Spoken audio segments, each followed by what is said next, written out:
An applications engineer with Javelin Technologies, and welcome to my backyard. Now, I've had a lot of fun times hanging out back here with family and friends, but a lot of the time, the conversation actually turns to be about these hooks. When we moved in, some of the hooks were facing this way, while others were facing this way instead. Now, which way is correct? I've heard a lot of strong opinions on either side of this debate, but one way has to be better than the others. Let's let the power of the SOLIDWORKS ecosystem settle the debate for us. Our goal is to test each orientation of the hanger, this way and this way, to see which way experiences less stress under an equal load. Step 1. We'll complete a full 3D scan of the hook in order to generate a mesh file that represents the hook's size and shape. Step 2. Using this mesh file, we'll use the power of GeoMagick for SOLIDWORKS and SOLIDWORKS mesh tools to generate a fully featured SOLIDWORKS model. Step 3. We'll run a linear static stress analysis on each orientation of the hook using consistent fixtures and loading. Step 4. After determining the orientation that results in the least stress, we can flip all the hangers to be in that orientation and finally end the debate. We begin with step 1, completing a 3D scan of the hook. To do this, we'll use the Artex Space Spider. This scanner takes pictures at over 7 frames per second to a 3D resolution of 0.1 millimeters, which should be perfect for our application. After completing multiple scans and fusing the results together, we are left with a mesh that can be exported in many different file formats. In this case, we'll export as an STL. Now that we have a mesh file of the hook, we move to step 2, reverse engineering the scan. GeoMagick for SOLIDWORKS is amazing for extracting surfaces and other information directly from the scan file. Since 2018, SOLIDWORKS has added great new functionality for extracting this information from the mesh as well. Combining these two tools and SOLIDWORKS surfacing and solid modeling, we're quickly able to create a highly accurate version of our part. Using this model, we're on to step 3. This is where we can use a linear static simulation to evaluate our hook. We'll apply an appropriate material, fixtures, mesh refinement, and a 5-pound load applied to a small section near the end of the hook. We can copy this simulation to ensure identical material, fixtures, and mesh, and simply redefine our load to be in the opposite direction on the appropriate face. After running both studies, we're able to directly compare the results and see that when the hook is installed this way, the stress is noticeably less. So that's it. With the power of SOLIDWORKS, we were able to conclusively decide which way we should put these hooks. Come here, please. My wife said she wanted them the other way.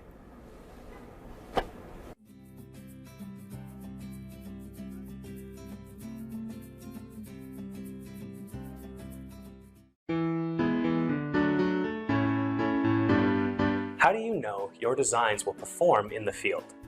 Maybe you use the experience and judgment of your engineers, or perhaps you perform hand calculations on any areas of concern. These traditional forms of design validation have, for the most part, worked for as long as engineers have been creating the world of tomorrow.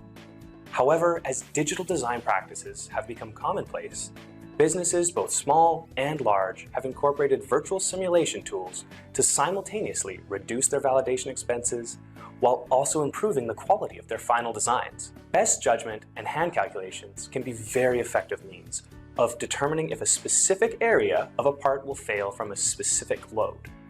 Unfortunately, the limited scope of these methods simply does not allow engineers to gain broad enough insight into the overall performance of their designs, necessitating the use of multiple physical prototypes and large factors of safety.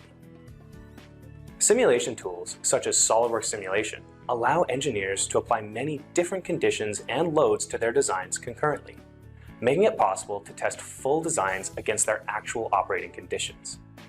The results of these simulations can be thoroughly interrogated to find any areas of concern, rather than needing to identify these areas before beginning the validation process.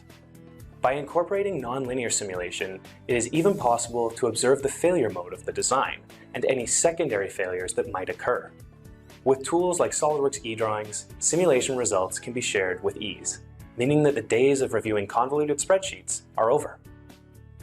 Perhaps the greatest hurdle to overcome when considering the introduction of a simulation software is the idea that simulation tools are simply a replacement for hand calculations in the validation process.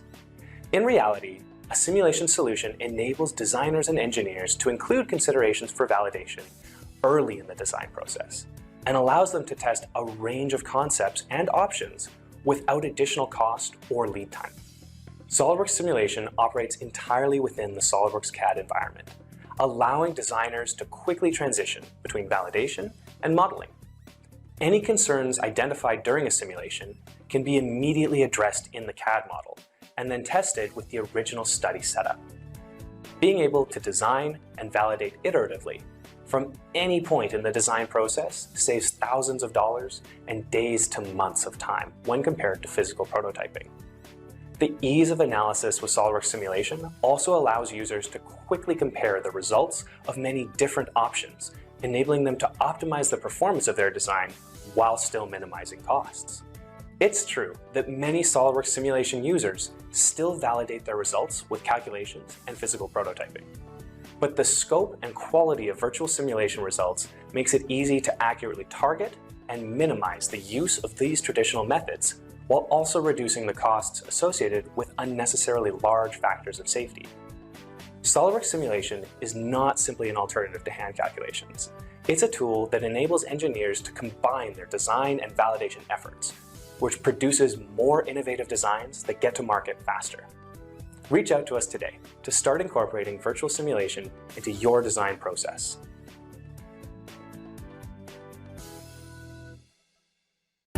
Congratulations, your business is successful and growing. But along with business growth comes data growth and data complexity. We've helped you get a handle on data with SOLIDWORKS PDM, but until today, you may have had other business management needs we didn't meet. Well, now with SOLIDWORKS Manage, we can tame your data complexity. You can now have advanced bill of materials, connected project management, and advanced process control, so you can continue growing without getting lost in the data. First, let's talk about bill of materials. They get complex, and spreadsheet after spreadsheet can get out of control quickly. SOLIDWORKS Manage can keep your bill of materials connected and under control. You can create them any step of the way, even before a SOLIDWORKS model is even started.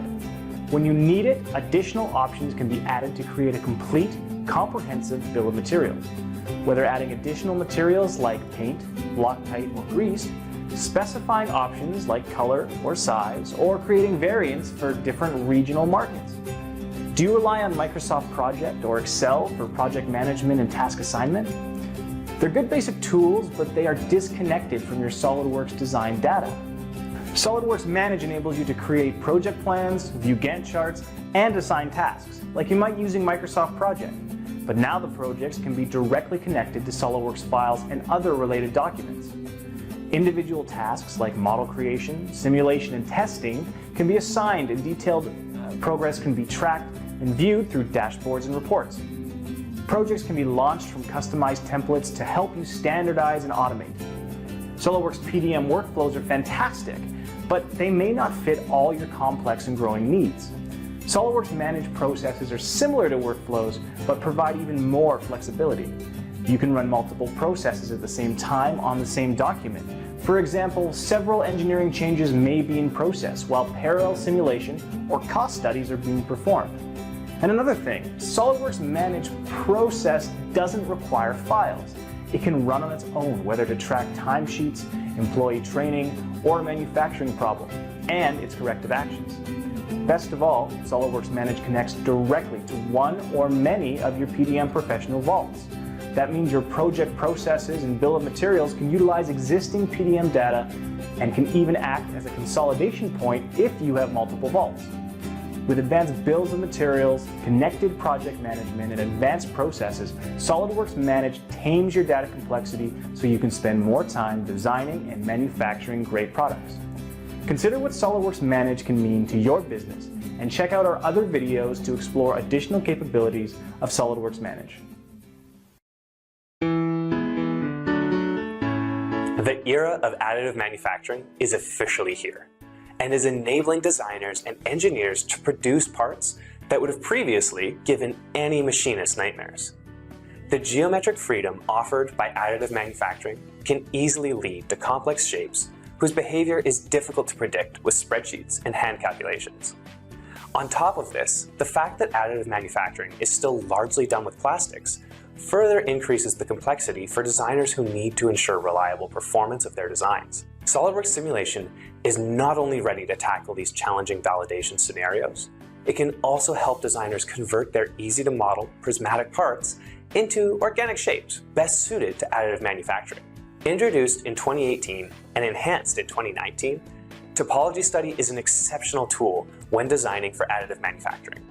This generative design study type is available to SOLIDWORKS Simulation Professional and Premium users, and is drop-in compatible with designers' existing habits and practices.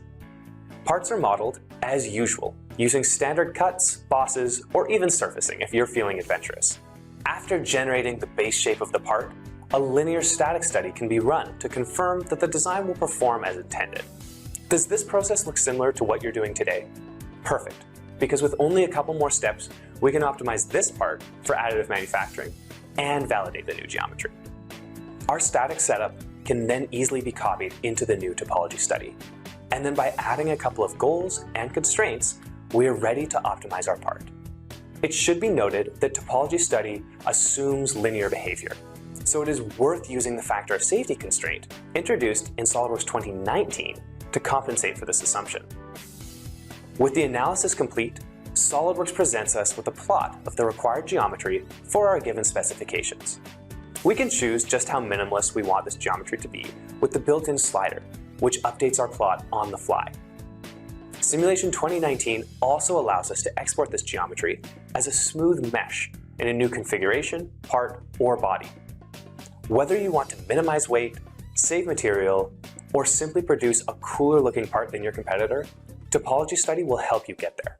So what about that factor of safety we use to compensate for our nonlinear assumption? While we could do physical testing to determine this, or overestimate to stay conservative, these options undermine the goals of reducing costs and optimizing the design.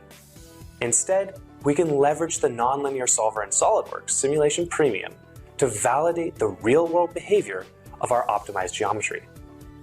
The rich integration of my simulation studies, modeling environment, and topology results make it a breeze to perform some quick modeling to clean up the mesh around our connection locations. Copying the study setup from the original static study is as easy as dragging and dropping it onto the new nonlinear one and updating our connecting faces. This makes it easy to ensure that the setup I start with is the same one that I use with my final analysis. This streamlined workflow makes it easy to confirm the factor of safety, check the total displacement, and predict the performance of our part without spending time, material, or money on a prototype print. Neither material nor weight come for free, but SOLIDWORKS Simulation Premium gives you the ability to confidently reduce both. Contact us today to take full control of your design and validation process. No 3D printer of your own? Javelin's print services have you covered so that you can start taking advantage of additive manufacturing right away.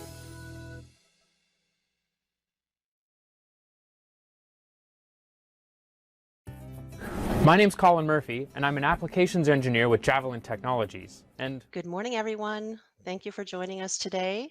I know a lot of you are working from home these days, so we're glad you're still able to take part. I hope everyone is keeping healthy and staying positive.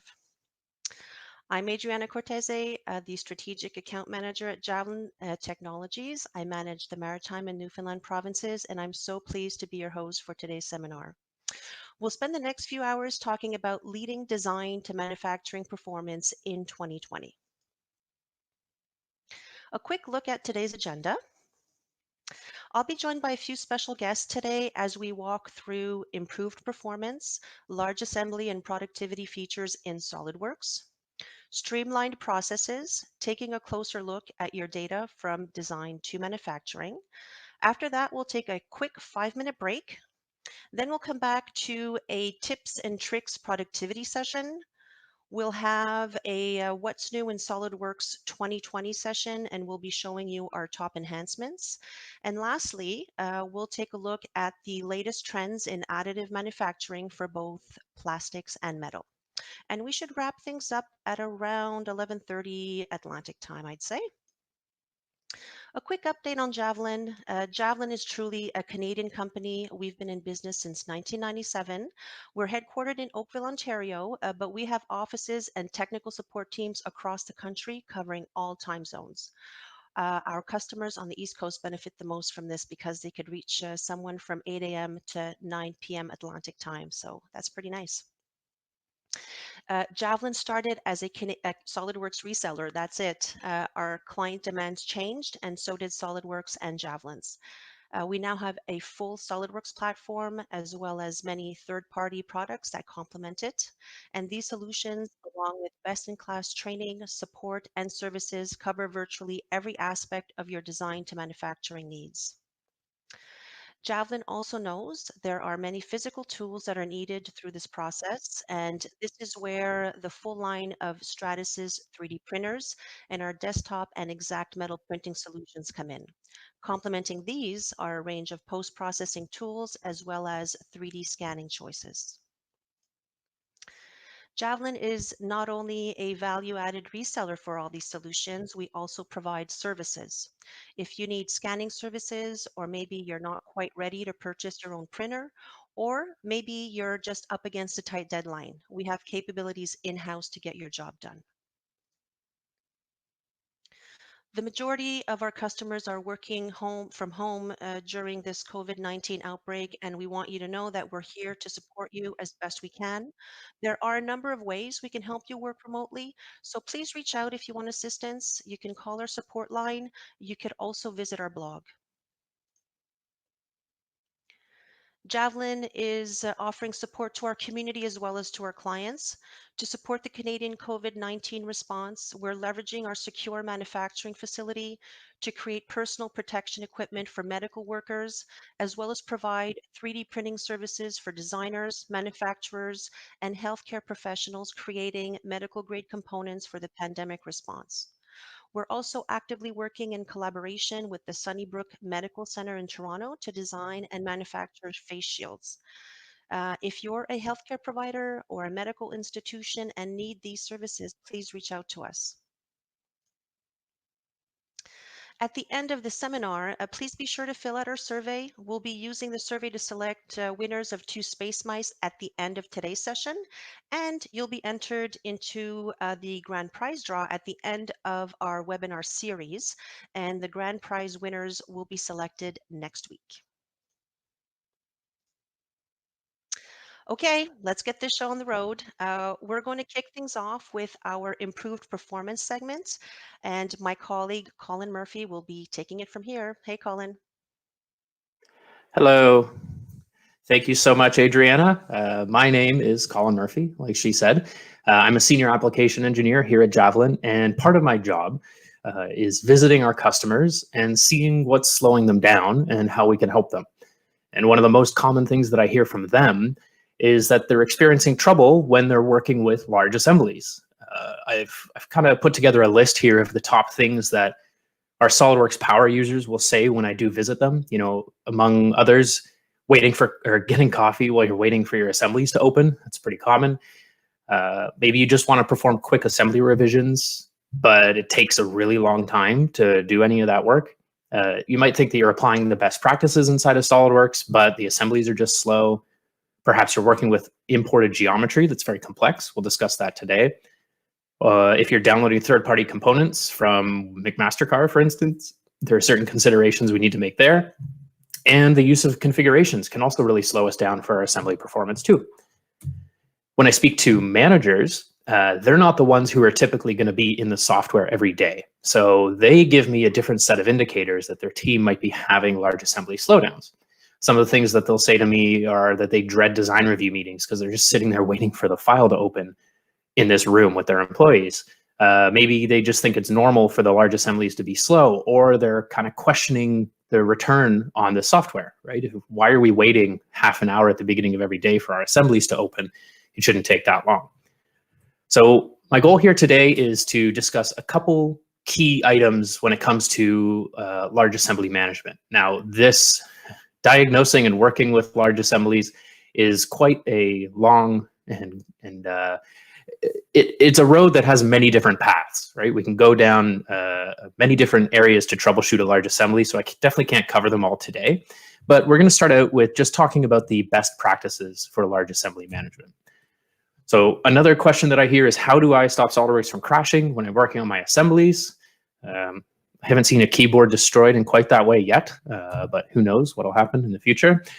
So some best practices, things that we can implement right away, are the following. First, we want to optimize our SOLIDWORKS software setup. So there are different settings that we can change and alter in order to help improve the performance of our assemblies. Firstly, turning off high quality transparency, our curvature generation detail, and our image quality. And we'll go a little more in detail on all of those. Also, we'd like to avoid large assemblies, which, kind of makes sense if we're trying to prevent large assembly problems, but you'll see I mean something very specific by that. Also, we need to consider the use of display states as opposed to configurations for hiding and showing our components. So I've seen quite often configurations being used to hide and show components when we can accomplish that with the same configuration, just using different display states. Also, at our top level assembly and in our sub-assemblies, we want to make sure we're locking as many degrees of freedom as we can where possible. So this includes things like the concentric rotation on our toolbox fasteners, for instance. If they're free to rotate, that's going to be slowing our assembly down at the top level. Luckily, in SOLIDWORKS 2019, there's a really nice enhancement to lock that rotation automatically when we insert those fasteners, or to go back and lock it afterwards for all of our fasteners. So for our performance settings, these are system options. So they're common across all of your documents. The first ones are our high quality transparency. So if we turn these down, or turn them off, excuse me, we're probably not going to notice much of a difference in our assembly, but the time in the background to calculate what we're seeing is going to definitely decrease. The third arrow there is our curvature generation. So this specifies the level of detail that we see during dynamic movements, things like moving, panning, rotating our model. If you notice your model going blocky, it's because of this slider here. So if we turn that to make it faster, then it's going to be easier to rotate and manipulate our model, even if it is a large assembly. The next is a document property. So this is our image quality. So these are the two sliders that we focus on a lot. The top one controls how the graphics are generated for a shaded model, and the bottom one controls the image quality of model edges in our drawings. Now, if we get a SOLIDWORKS part downloaded from McMaster-Carr, for instance, these sliders you'll see are all the way up almost into the red. And that's going to impact a lot of things inside of your assembly if we have this.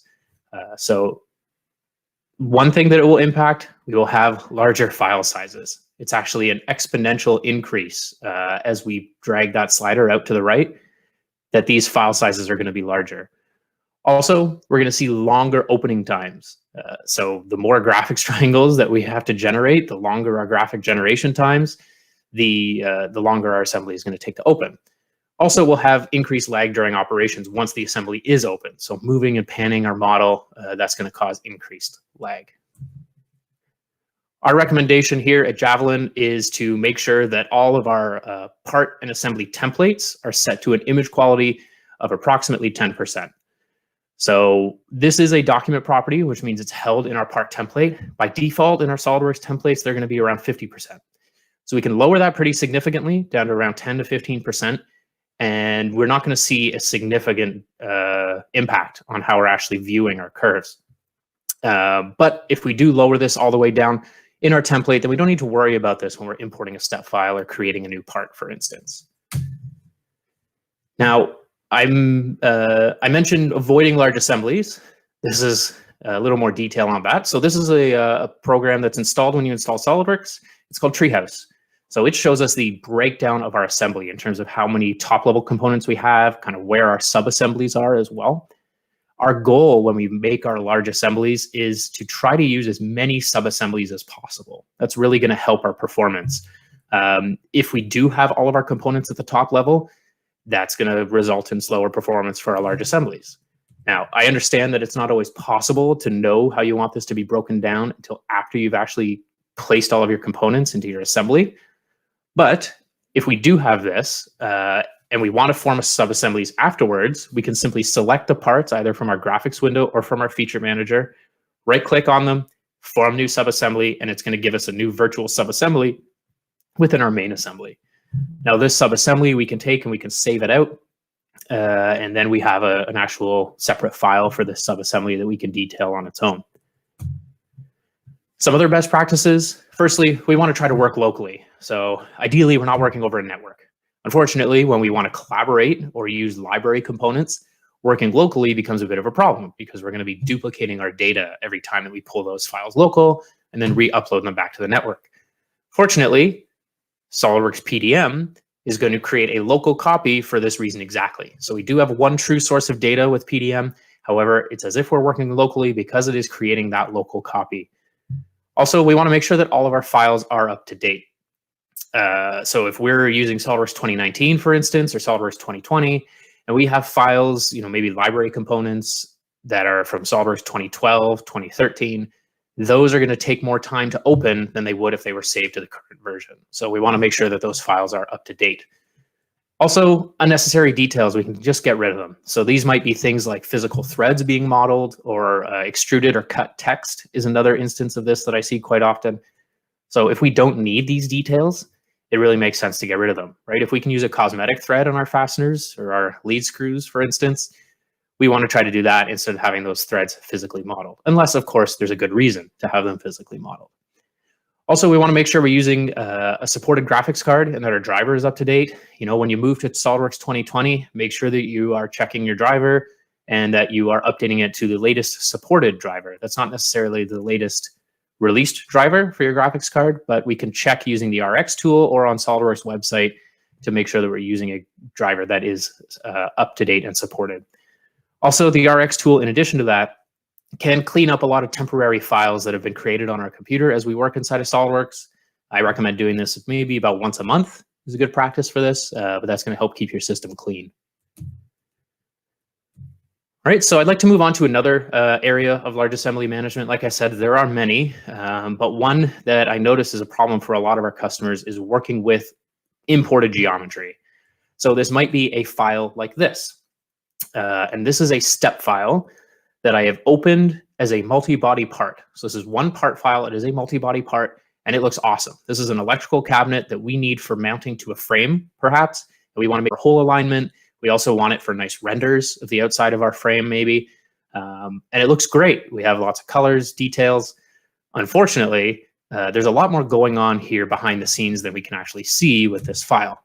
So let's take a look and see if we can spot the difference between these two. So the one on the left is me just opening up this step file and saving it as a multi-body part file. The one on the right, I did the same thing, but then I worked to try to simplify the file a little bit and to make it perform better inside of SOLIDWORKS. So let's take a look at the two instances and how they're different. So firstly, we're going to look at the file size. So for the one on the left, I just opened it as a part, saved the part file. We had 123,000 kilobytes. That's a lot. It's really big. I hear often, well, that's just the step file we get. We don't really have control over that. We just open it in SOLIDWORKS, save it, and then it is what it is. But that's really, really big. Also, the number of appearances. So we have 9,600 appearances in this file. Most of the parts are actually that kind of gray color.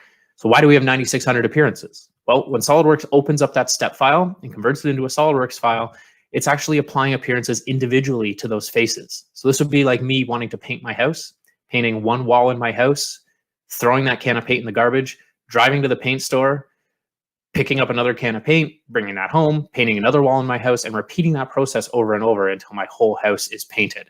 So that process is taking time, and that's essentially what is going on in the background when we open this many appearances.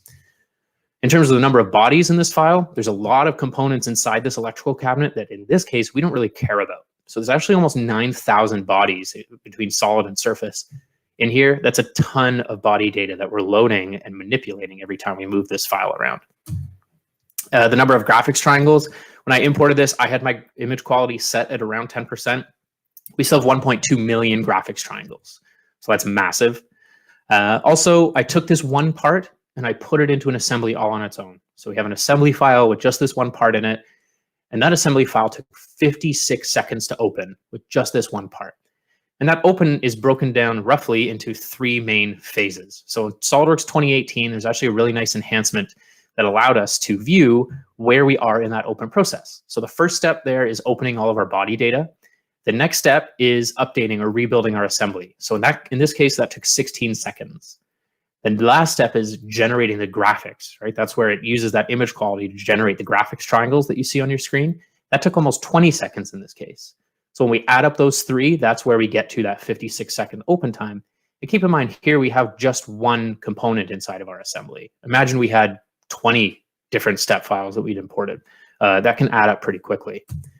So let's take a look at how this actually performs inside of SOLIDWORKS. So when we click, we're waiting. And then we see our toolbar pop up. We click and we wait, and our toolbar pops up. This is a process, or this is something that I'm sure you've seen before. This assembly only has one part in it, right? It is a multi-body part that's pretty complex, but even rotating it here is going to kind of lag and snap. So if we're trying to show off our model or get intimate details on certain parts of our assembly, this is going to really slow us down and lead to a lot of frustration. So let's take a look at what we were able to do with this file to help improve its performance. So the one on the left is where I started, the one on the right is where I finished, and our file size went to just under 10,000 kilobytes. So still not tiny, but a massive improvement compared to where we were with 123,000. And it looks pretty much the same, except obviously we've lost some colors. We've lost colors because we've removed all the appearances from this file. So we're down to just one appearance. That's that gray color that you see. And in terms of the number of bodies, we got rid of almost all the surface bodies. There's a lot of detail inside the cabinet. And we have 48 solid bodies. In terms of the graphics triangles, I didn't adjust the image quality, but when we reduce the amount of body data, we're going to have less triangles that need to be generated. So we're at just over 100,000 instead of 1.2 million. And in terms of the assembly open time, we were able to open this assembly with this one part in it in about 3 seconds. So it's a radical improvement in our time, right? A little bit of time up front simplifying this part is going to pay off huge in the end in terms of our performance. So let's take a look at how this functions now and how we can move it. So when we click, toolbar is going to appear and just like we want it. There's no lag when we rotate it. That's awesome. That's exactly the way that we want it to look. So you may be asking, how did I get from the left to the right? Well, the first step was removing all of the appearances. And this process is actually very, very quick. So the first thing we want to do, we right click on the top of our tree on our part name. And then when the menu appears, we're going to select the drop-down arrow next to our appearance sphere and select remove all appearances, remove all part appearances, excuse me. It really is just that easy. And there, after a couple seconds, all of our appearances are gone. Now, the next question you might be asking is, how did I remove the body data? So we had almost 9,000 bodies. We're down to 49. Unfortunately, there are many different ways that we could do this, and the most effective way is going to be different depending on what information is important from our assembly, or from our multi-body part, excuse me, versus what information we can get rid of. And in this case, I'll tell you this process took about 10 minutes, including removing the appearances. But that's where a partnership with Javelin really pays off. Putting in a bit of time up front, it can really save us a lot of time and frustration later. So now we'll talk about large drawings. And if you have large assemblies, in all likelihood, you are going to have large drawings. And that's because the assembly is actually being opened up in the background to help resolve all of the views that you see. So if we have a very complex model and a very simple drawing of that model, it's still going to take time to open that model in the background to resolve all of those views. Also, all of our configurations are being rebuilt. So if we have 10 configurations, I mentioned using display states to hide and show information instead of configurations. If we're using configurations to do that, or we have 10 different configurations, that's going to multiply our problem by 10. Also, section views can multiply our problem too, where the way that section views work in the background is SOLIDWORKS is actually opening up a copy of our model, saving it, opening up a copy of our model, sectioning it, and then representing that section view inside of our drawing. So if we have 10 section views, it's going to 10 copies of our assembly are going to have to open the background. I understand we can't necessarily eliminate section views, and I'm not suggesting that we do. We just need to understand how they're affecting our performance. This drawing here, relatively simple drawing, took about, I think it has 4 sheets in it. It took over 5 minutes to open. And that is because the assembly in the background takes over 5 minutes to load. So how can we work with this drawing faster? If we just want to detail or annotate this drawing, in SOLIDWORKS 2020, we have access to detailing mode. This is going to allow us to open these large drawings very, very quickly. If you're familiar at all with large designer view mode, then this functions in a similar way, where large designer view mode is only opening the graphical data. Here in detailing mode, we're not loading that assembly in the background. We're just loading up the drawing. So that allows us to open the drawing really, really quickly. That previous drawing, it took about 3-4 seconds to open as opposed to over 5 minutes. And while it's open, we can add annotations and symbols. We can add dimensions if we want to. We can edit our sketch entities or add new sketch entities. And of course, all of this information we can print to a PDF, DWG, DXF file, and we can save it back to our other model as well.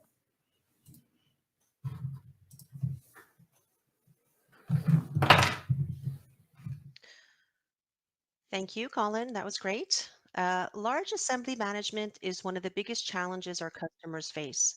You just saw some of the techniques to diagnose issues, leverage your existing hardware, and the use of some of the latest SOLIDWORKS features and some best practices in design methods.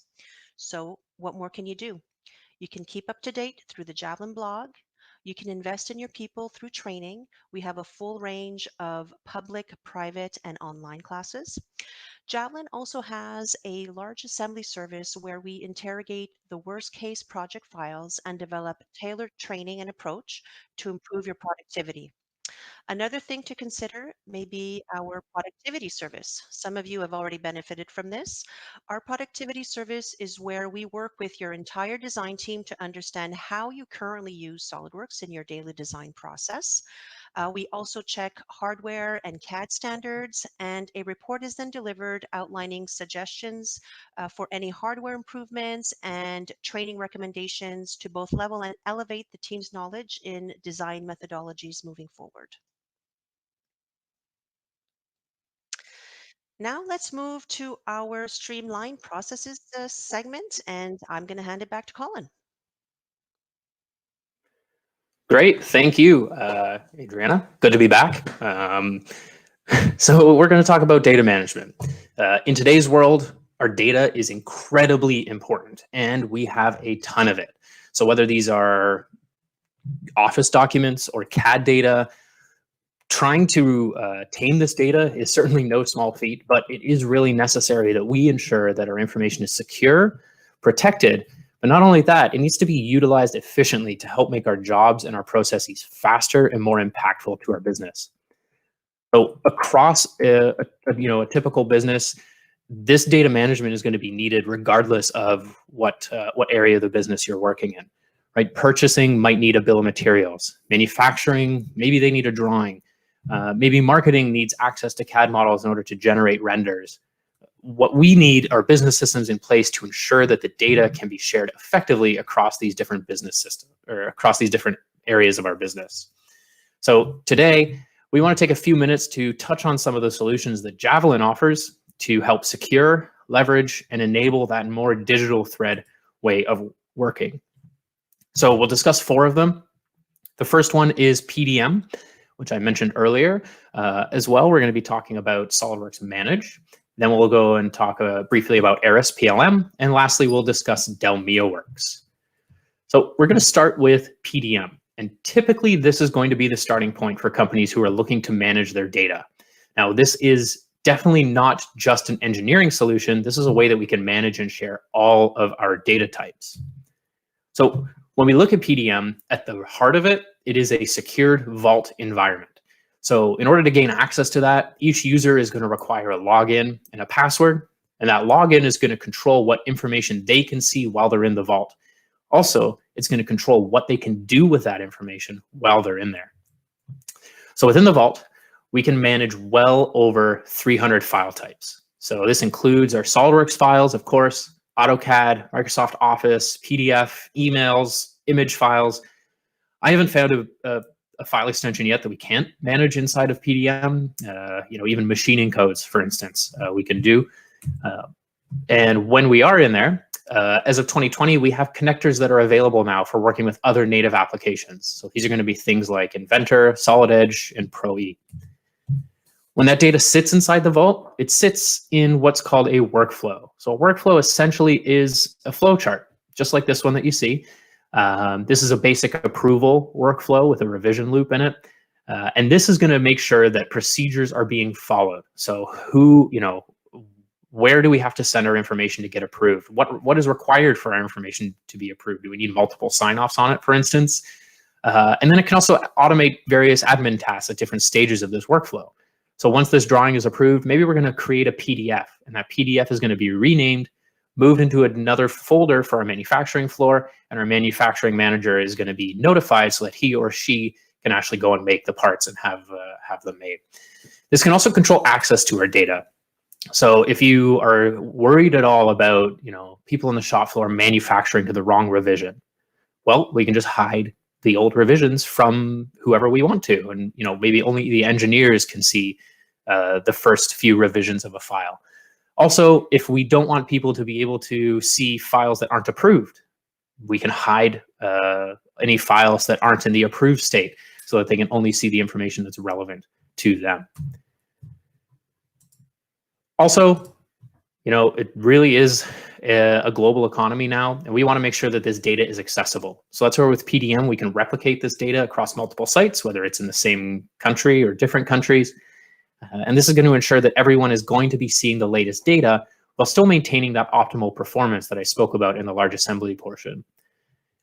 As well, we can connect between different data sources. So this might be an ERP system that we want to push or pull project numbers or part numbers to or from. And we can do all of that here with PDM as well. So when we try to enter the vault, this is what we're prompted with. So this is our login screen. So everyone's going to have a unique login and password in order to get access into the vault. So we can start typing in our password here. And once we do type in that password, we are going to be taken into Windows Explorer. So this is really nice because we're actually running PDM inside of a familiar interface for any of you who are comfortable with Windows Explorer. It means that we don't really need to learn a whole new system in order to use this. Also inside of Windows Explorer, we're getting a file previewer. So this is going to allow us to view Office documentation, images, or emails, for instance. It also has eDrawings built in, so we can view all of our SOLIDWORKS files. If we have it set up this way, we can push information from here directly into the custom properties of our CAD file as well. So if we're missing information in a bill of materials, we can just add it in here in Windows Explorer. This makes the system really, really good for design reviews because we're not reliant here on an installation of SOLIDWORKS in order to actually go and interrogate our SOLIDWORKS data in that way. If we want to kick off a new project, workflow and automatize our projects. So we can simply right-click, select that we want to start a new project, and then we're going to get a project card that appears.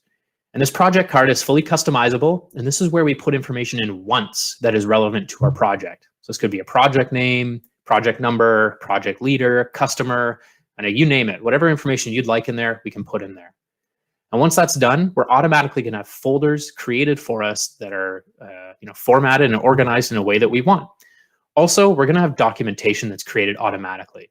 So I remember when I was working in design, I would have, when I kicked off a project, I need a project control card, a manufacturing control card, and I think there were a couple others. And I never knew where to find these files. I would actually take them from old projects. Here, we can actually have them created automatically.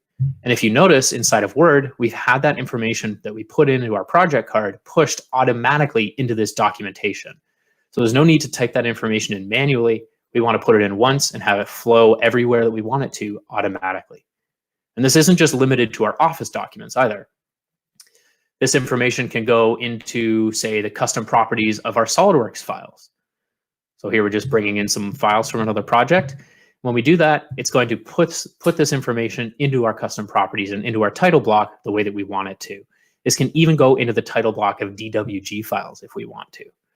So some really good automation to kick off our project, kind of eliminating a lot of that administrative work that we would have to do manually for all of our part files. So when we're using PDM inside of SolidWorks, we get access to an add-in that's going to be on the right side of our screen. So using this add-in, we can view our entire assembly structure. And also we're going to be able to check out exactly the files that we want. And checking them out essentially gives us write access to these files while we're working inside the vault. So we can see exactly who is working on what within our assembly in this interface in the add-in as well, as you can see there. So we're going to go ahead and check out this sprocket so that we can start to make some design iterations. So we open it, we check it out, that gives us write access. And if we go ahead and add some holes, just like this, we can check this file back into the vault. Now what this does is it increments its version number by 1. It goes from version 1 to version 2. And this is how we're going to start to build up our design history as we work. So if we have a very robust version or revision history inside of our files, this allows us to always go back to older versions or revisions as we want to. In this case, we actually have 3 versions. So we can access any of these 3 versions inside of this file at any time that we want to. This makes us really good for design reviews, for instance, if we have multiple versions that we'd like to show. It can also be very beneficial, if we have a system that we shipped, 2 or 3 years ago, and that's been revised or parts have been revised since then. And maybe we want to get a, we want to see exactly what that assembly looked like back on the date we shipped it. We can do that. We can go back in time and see what these versions looked like. This add-in, by the way, is going to be available in several applications. It's not just SolidWorks. So this is going to be available in Microsoft Office, AutoCAD, DraftSite, Inventor. Also now, like I mentioned earlier, Solid Edge, ProE, and Creo can use this CAD connector as well. So when we move on to the next step, we're going to push this file through the next step of our workflow. So we want to get this approved. And in order to do that, we're going to check in all of the files. So that syncs up the changes with the database so that everyone can see what we've done. And then we're going to push this through the next stage of that workflow. We'll select the files that are relevant. And then we're going to select who we want this to be notified. In this case, it's Jeremy. So this person will be notified with an email in their Outlook inbox with no files attached. Here we're going to be linking, they're going to receive links directly to the files in the vault. So when Jeremy opens his email, he sees these links, he's just going to click, make sure he's logged into the vault, and boom, he can see the information at its source. So there's no more attaching or printing files required. Once he logs in, he can select the files, review them, put in a secondary password for approvals, and he's going to make those approvals. Now, like I mentioned, this is where a lot of that automation can really take off. So we can have files created. Here's a PDF that was created automatically. If you're working with sheet metal a lot and you're manually creating DXF files, we can automate the creation of those DXF files. Or maybe it's going to be step files or STL files for 3D printing. The other thing we can do is populate the revision blocks on our drawings automatically. So it's going to receive his initials and it's going to put that revision letter onto our title block. So we can really try to eliminate a lot of these kind of more administrative tasks that would be going on manually. So this is a very quick snippet of PDM. It certainly can do a lot more than what I'm able to show you in 7 minutes, but all of this functionality and more can be implemented and customized for you in as little as 5 business days, which means, this is not a super complicated month-long implementation. It really is one of the fastest solutions to get going with, and that's why we see it actually have one of the fastest return on investments for our customers as well. A really valuable add-on to a PDM system is the Web2 viewer. So this is going to allow any device with an internet connection to connect to your PDM system remotely. Once it's connected, depending on the user permissions with whoever logged in, we can view our SolidWorks files, other data, we can upload new data, we can even make approvals through this. So definitely reach out to us here at Javelin if you do have more questions about this viewer. Another thing that's becoming a very hot topic for our clients, and it's certainly a big part of this presentation, is the cloud. So people are becoming much more comfortable and accepting of maintaining their data in the cloud. And with this transition of people's way of thinking, Javelin is ready to announce that we've put a lot of testing and thought into bringing our clients the option of putting SOLIDWORKS PDM on the cloud. So we've done a lot of testing, leveraging cloud servers, and they've been very successful. So this can help eliminate the costs and frustrations of maintaining that in-house IT infrastructure. But again, reach out to us if you do have more questions or want more information about this. We'd be happy to discuss it with you and lay out exactly how this works. And now we're going to move into the second section, which is SOLIDWORKS Manage. So PDM is a great tool to help eliminate risk and also give us a ton of automation while keeping all of our files secure. SOLIDWORKS Manage is going to sit right on top of PDM, and it's going to extend its capabilities with things like project management, extended bill of material controls, advanced process control, and real-time dashboarding and reporting to help visualize this data from any data source. So when I say it sits on top of PDM, I mean it really integrates with PDM. So if we're looking for data on this assembly, and we want to see the assembly structure, we can navigate to it inside of Windows Explorer using PDM, like I showed you earlier. But if we wanted to access this data through Manage, we're going to get to it in a little bit of a different way. So we may right-click and then go and open up the record for this file. And we are going to see not a copy of the information, we are seeing the same information from the same source. So the data is truly connected. We don't need to worry about where we navigate to it. In this case, we're going to want to add a couple bill of material items that we don't necessarily model. So these commodity items, they could be things like Loctite or cable bundles, for instance. And with SOLIDWORKS Manage, adding these is going to be really, really easy. So we can simply say that we want to add some items, select the items and the quantity that we want to add, and then they're going to be added to our bill of materials. So this is allowing us to have a much more complete bill of materials without needing to worry about this necessarily on the engineering side and adding these kind of dummy parts into our assembly. With Manage, we do have the flexibility to handle multiple bill of material variants as well within just one record. So this could be, for instance, like I mentioned, an engineering bill of materials and a manufacturing bill of materials, or perhaps we're going to have different bill of materials depending on the location that we're selling or buying things from. So, you know, North American suppliers or customers might have different requirements than European suppliers or customers. So we can have different bill of materials there. We can also compare or differentiate between the multiple bill of materials to see if there's any differences between them or any changes between the different bill of materials. So if we want to, we can also export this information to Excel. So we have a nice Excel file that is summarizing this information for us. Project management within SOLIDWORKS Manage is awesome. And it's going to start with a fully customized project dashboard like you see here. And this is going to show us our active projects. It's going to show us our assigned resources and the status of any of those assigned resources or tasks. We can even filter by project specifically to see more valuable information relevant to that project on the same screen. So if we navigate to the project, we're going to be able to see a lot more details on things like project planning or reference files to that project, maybe what the deliverables are. Also, even if there's project-specific information like risk management or specific documentation that we need because of the industry that we're working within, for instance, that can all be here on a project-by-project basis too. So when we kick off a project, we're going to do this with templated Gantt charts, and these are going to help us keep track of our stages, our resources, and our tasks, our task assignments. This is a completely connected project management. So this means we can link all of the tasks, et cetera, directly to the files or the information inside of our vault that it pertains to. We can visualize a lot of these tasks with a task board. So this is more of a sticky notes feel that'll help us visualize what's going on. And we can customize this as much as we want. So we can show things like schedule charts, network diagrams, and even more. Really, here we just want to provide the information that a project manager is going to be needing right at their fingertips so that they don't have to go searching for it. Another major pillar of SOLIDWORKS Manage is advanced process control. So that might be something like an engineering change module, for instance.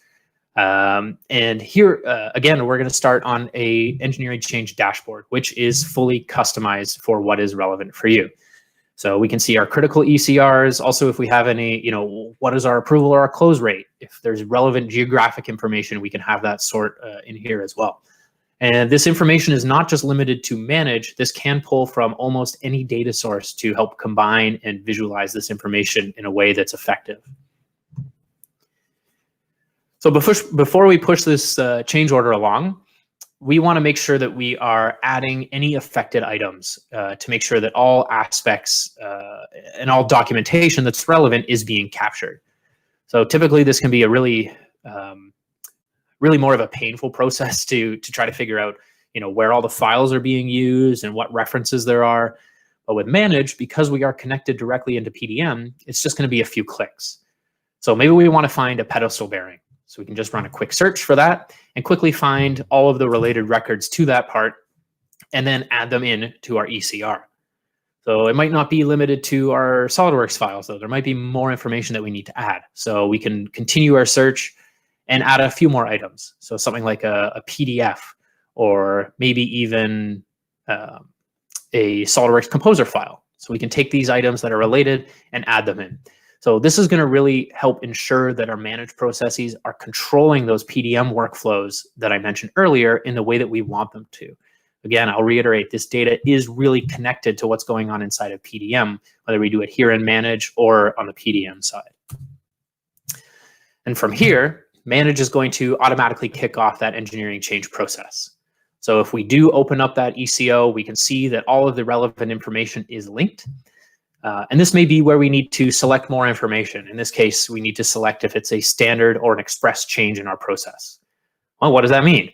I may be new to the job or new to the department, but Manage can help with stage notes at every step of the process to give us guidance and make sure that we're following the proper procedures. Now we just fill out a few more fields and we move on to the next stage. So once we're all done with attaching the relevant information, a report for this engineering change is just a couple clicks away. And this can be configured and customized as much as you want it to include all of that required information that's needed. So it can include, barcoding requirements, room for sign-offs, and lists of all of the relevant or affected parts as well.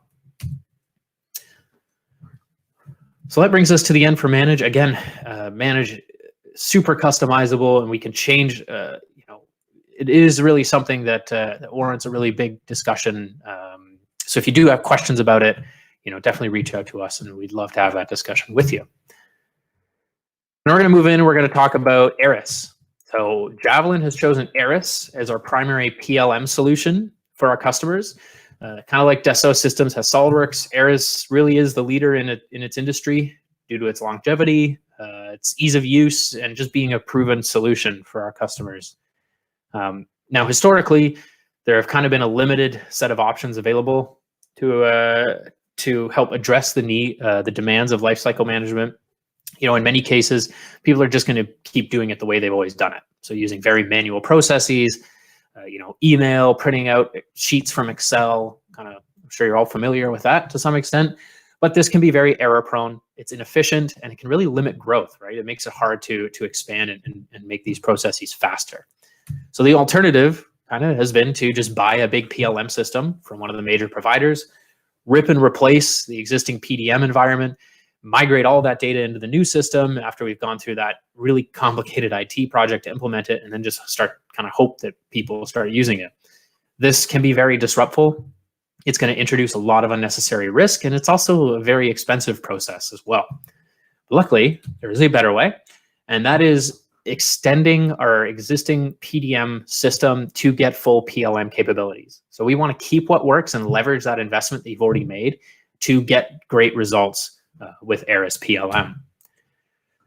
So Aris is a business-ready solution for product lifecycle management, or PLM, that is item-based and business-oriented, and it can talk directly to SolidWorks PDM. It's web-based, which makes it very globally accessible, and it's highly scalable for corporate-wide or multi-site implementations. It can even help with enterprise-level security for things like ISO, etc. It is geared to larger companies, as it starts with a minimum of around 100 users. Note that is not just engineering, of course. This is across your company, but around 100 users is going to be the minimum for Aris. Now, if you are a smaller organization that is looking for some of this functionality, Manage might be a good solution since we can replicate a lot of what we can do in Aris in Manage. But please definitely reach out to us to have that discussion, and we can kind of recommend the best solution for you, given your company size and what you actually want to do. Okay, and that brings us to our last section, which is DelmiaWorks. So DelmiaWorks is by no means a new product. It is the rebranding of IQMS, which was acquired by Dassault Systems last year. DelmiaWorks has been steadily growing, but now it has the backing of Dassault, and they really want to make it an integral part of the SolidWorks platform. So it is a truly end-to-end solution. So it has your ERP needs as well as a manufacturing execution system for fully automated production monitoring. The quality management system, or QMS, can cover those strict ISO or FDA standards. And it has a supply chain management system to help ensure constant and up-to-date information is going to move up and down the complete supply chain. So the money really is being made on the shop floor. But in order to get there, our systems need to be in tune with one another. They really need to be connected. That's that Industry 4.0 that you've probably heard a ton about. We want to leverage our data right from the design kickoff all the way until we ship that product out the door. So not only does SolidWorks push information to our ERP, but the machines on the shop floor are also talking back to the system too, which gives us a very high visibility on all areas and all aspects of the process. DelmiaWorks starts with our core setup modules, but from there, if we do need more capabilities, there are many more modules that can be added into the system. So the nice thing here is that because it's a single system, all of the information was already there. It's just a matter of switching on the capabilities when and where we need them. We already talked a little bit about the cloud and how people are starting to warm up to this technology. DelmiaWorks really gives you all the options. It can be purchased perpetually with a yearly subscription, and it can be installed either locally on the Dassault cloud or on your own cloud environment. You also have the full software as a service model available to you as well. So as you can see, there are a lot of options to help you secure and leverage your data, but I do have one more thing to share with you, and it is the 3D Experience platform. Here it is. Hello, I'm Charles. I'm a Dassault Systems engineer. I work here doing stuff like this, and it's awesome. Today I've got approximately 2 minutes to tell you about our 3D Experience platform and show you how it's amazing for your 3D projects. So, let's get to the basics. What is the 3D Experience platform? Explanation: it's a platform that gives you access to a catalog of applications, or apps, like the kids say these days. These apps allow you to design, simulate, inform, and collaborate on a project. Got it? Good. Let's imagine you want to build a hoverboard. There's going to be more than one person working on your project. For example, engineer, programmer, marketer, mechanical designer. Before, you used to work like this. No more, now that you can work on a 3D Experience platform. Oh yeah, the platform looks like this. It's pretty cool. First things first, you need to create your personalized dashboard. It's your own pimped out working environment. Then you can invite your friends and colleagues to hang out. Kind of like a video game party. Here we go! Except it's for work. From there, you can finally begin your working journey using the most incredible toolbox ever created. Whoa. And inside you won't find this, or this, or this, but rather multiple apps designed to help you collaborate on the project at hand. Every job position receives their own personalized package and therefore applications. For example, if you're an engineer, like this guy, you'll find all the apps you need to virtually simulate your hoverboard. And of course you'll have access to all the necessary collaborative applications that make it feel as if you're in the same room, without having to be in the same room. To resume, you can work on your project from anywhere, on any device. Got it? Good. With the 3D Experience, everything is stored on the cloud. Not this cloud, this cloud. Which means that you can never lose anything, and anyone can access the latest version of a project at any time in total security. Which means you'll never have to listen to this sentence again. Yeah, which version is a good version? Is it master good good final, or final master good? It also means that you can share what you want with who you want and keep what you want to keep private, well, private. Thanks to these project management tools, each individual can share their agendas and progress. And because Dassault Systems is present in every industry, Charles, wonderful product. Where can I sign to invest? the 3D Experience platform is the solution you'll use for the rest of your career. So you might as well start using it now. Look at all the business opportunities it presents. Got it? Good. That was the long handshake.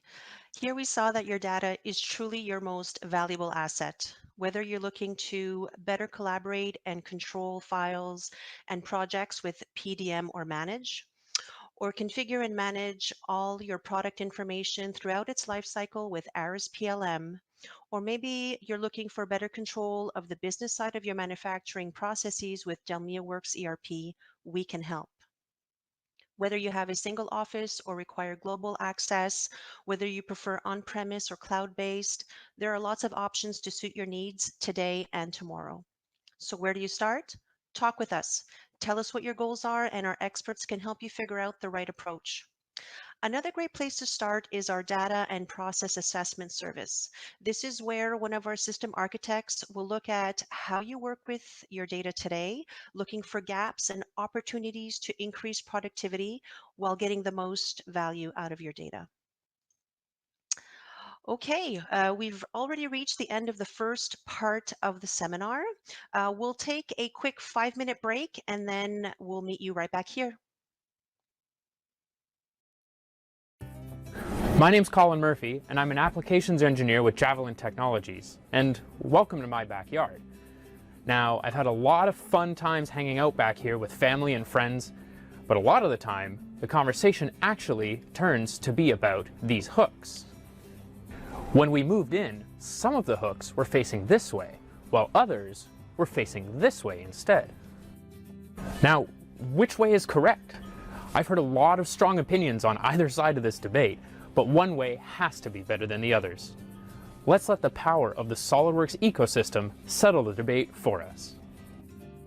Our goal is to test each orientation of the hanger, this way and this way, to see which way experiences less stress under an equal load. Step 1. We'll complete a full 3D scan of the hook in order to generate a mesh file that represents the hook's size and shape. Step 2. Using this mesh file, we'll use the power of GeoMagick for SOLIDWORKS and SOLIDWORKS mesh tools to generate a fully featured SOLIDWORKS model. Step 3. We'll run a linear static stress analysis on each orientation of the hook using consistent fixtures and loading. Step 4. After determining the orientation that results in the least stress, we can flip all the hangers to be in that orientation and finally end the debate. We begin with step 1, completing a 3D scan of the hook. To do this, we'll use the Artex Space Spider. This scanner takes pictures at over 7 frames per second to a 3D resolution of 0.1 millimeters, which should be perfect for our application. After completing multiple scans and fusing the results together, we are left with a mesh that can be exported in many different file formats. In this case, we'll export as an STL. Now that we have a mesh file of the hook, we move to step 2, reverse engineering the scan.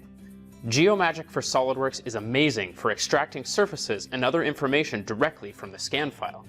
Since 2018, SOLIDWORKS has added great new functionality for extracting this information from the mesh as well. Combining these two tools and SOLIDWORKS surfacing and solid modeling, we're quickly able to create a highly accurate version of our part. Using this model, we're on to step 3.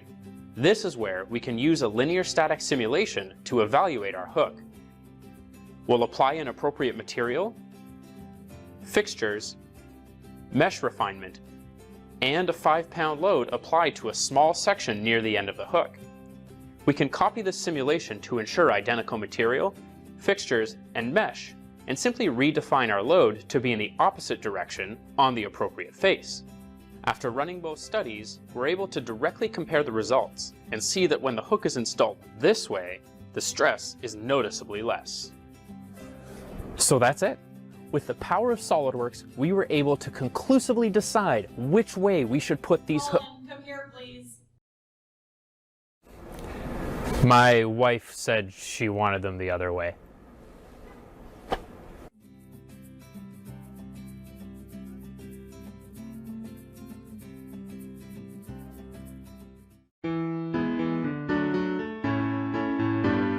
How do you know your designs will perform in the field?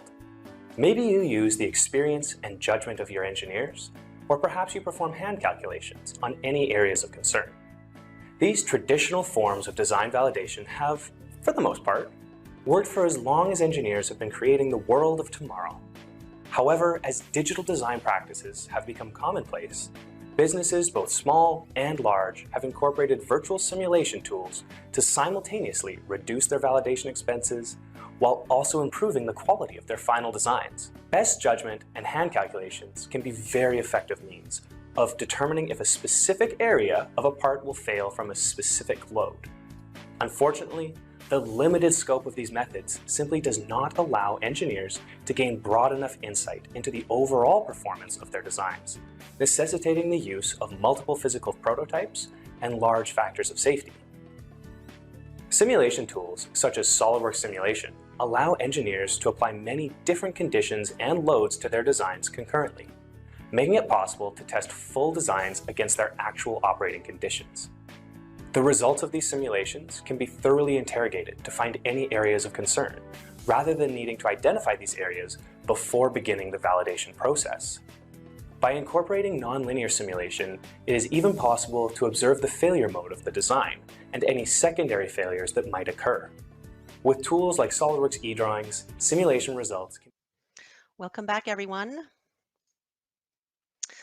A little reminder before we move forward. We know that many of our customers are working from home right now. There are a number of ways we can help you work remotely, so contact us if you need help. You could reach out to our support staff, and we've also created a few blog articles that you can check out as well. Another friendly reminder to please fill out your survey. We'll be selecting the winners of Space Mouse today, and the winners will be contacted directly, and you'll also be entered into our grand prize draw at the end of our webinar series, which will be next week. Okay, let's get back to our agenda. I'm very excited to hand you over to Claudia Mack, who will be taking you through a great tips and tricks session. Hey, Claudia. Hello. All right. Good morning, everyone. Today we want to go over a few tips and tricks that we convey to our customers to assist them in making them as fast and efficient with SolidWorks as possible. This will be a quick preview on just a few efficiency tools that we explain in our advanced update and modeling courses. Starting with sketching and parts, let's take a look at some tricks to avoid some of the slowdowns and challenges that we see across multiple industries. We will do this by modeling the bench shown here. So let's start by creating a new part and using our customizable in-context toolbar to quickly start a new sketch. Our gesture wheel can be easily customized for multiple environments and keep our commands at our mouse. To allow us to focus on our design, utilizing the A key while in the rectangle tool helps quickly select the correct type for fast placement. We can create a midpoint rectangle with ease, which allows us to apply constraints simply by selecting a point instead of multiple entities. The auto insert dimension option allows for quick application of dimensions to our sketch. And while placing a line, we can utilize the A key once more to quickly change from a line to an arc without the need to switch sketch tools. Another handy tip is using the Alt key while in the line tool to allow for quick selections to be activated and make it a breeze to define line options such as orientation. Most SolidWorks users are very familiar with the Power Trim tool, and it's a great way to trim unwanted areas from your sketch. But it's even more amazing that it can do things like move back in time if we trim something we didn't mean to, as well as extending existing geometry using the Shift key. Although sketch contours are a great way to visually see if you have a closed loop, sometimes features like extrudes fail to create for various reasons. Utilizing the power of the Check Sketch tool allows SOLIDWORKS to do all the heavy lifting and quickly diagnose and highlight the issue to keep your design moving. In this case, we had overlapping sketch segments, which we commonly see when users import DWGs from other sources. Now we can quickly extrude this sketch to continue with our design. Another sketching method that is very popular is 3D sketching. It can save huge amounts of time by sketching in multiple axes at once. A great tip is to model your 3D sketch first, as we've done, select an edge, use Ctrl-A to select all current edges, and convert the entities into a 3D sketch. This instantly creates 3D sketch geometry linked to your solid model. And as of SOLIDWORKS 2017, can be easily mirrored right inside of the 3D sketch environment. For this design, we need some equally spaced points for later use, and the segment tool is perfect for this. This is a drastically underutilized tool that makes equidistant points with a single click and maintains the constraint even if a point is deleted. It even works on helixes and splines. Now we can delete the body and everything stays parametrically linked. So if we need to make any design changes later on, all of the geometry maintains their relations. Amazing, right? Our next tip has to do with weldments, more specifically structure systems that are like weldments but on steroids and in a good way. Introduced in SOLIDWORKS 2019, it is a fast and easy way to handle all our weldment profiles in one feature.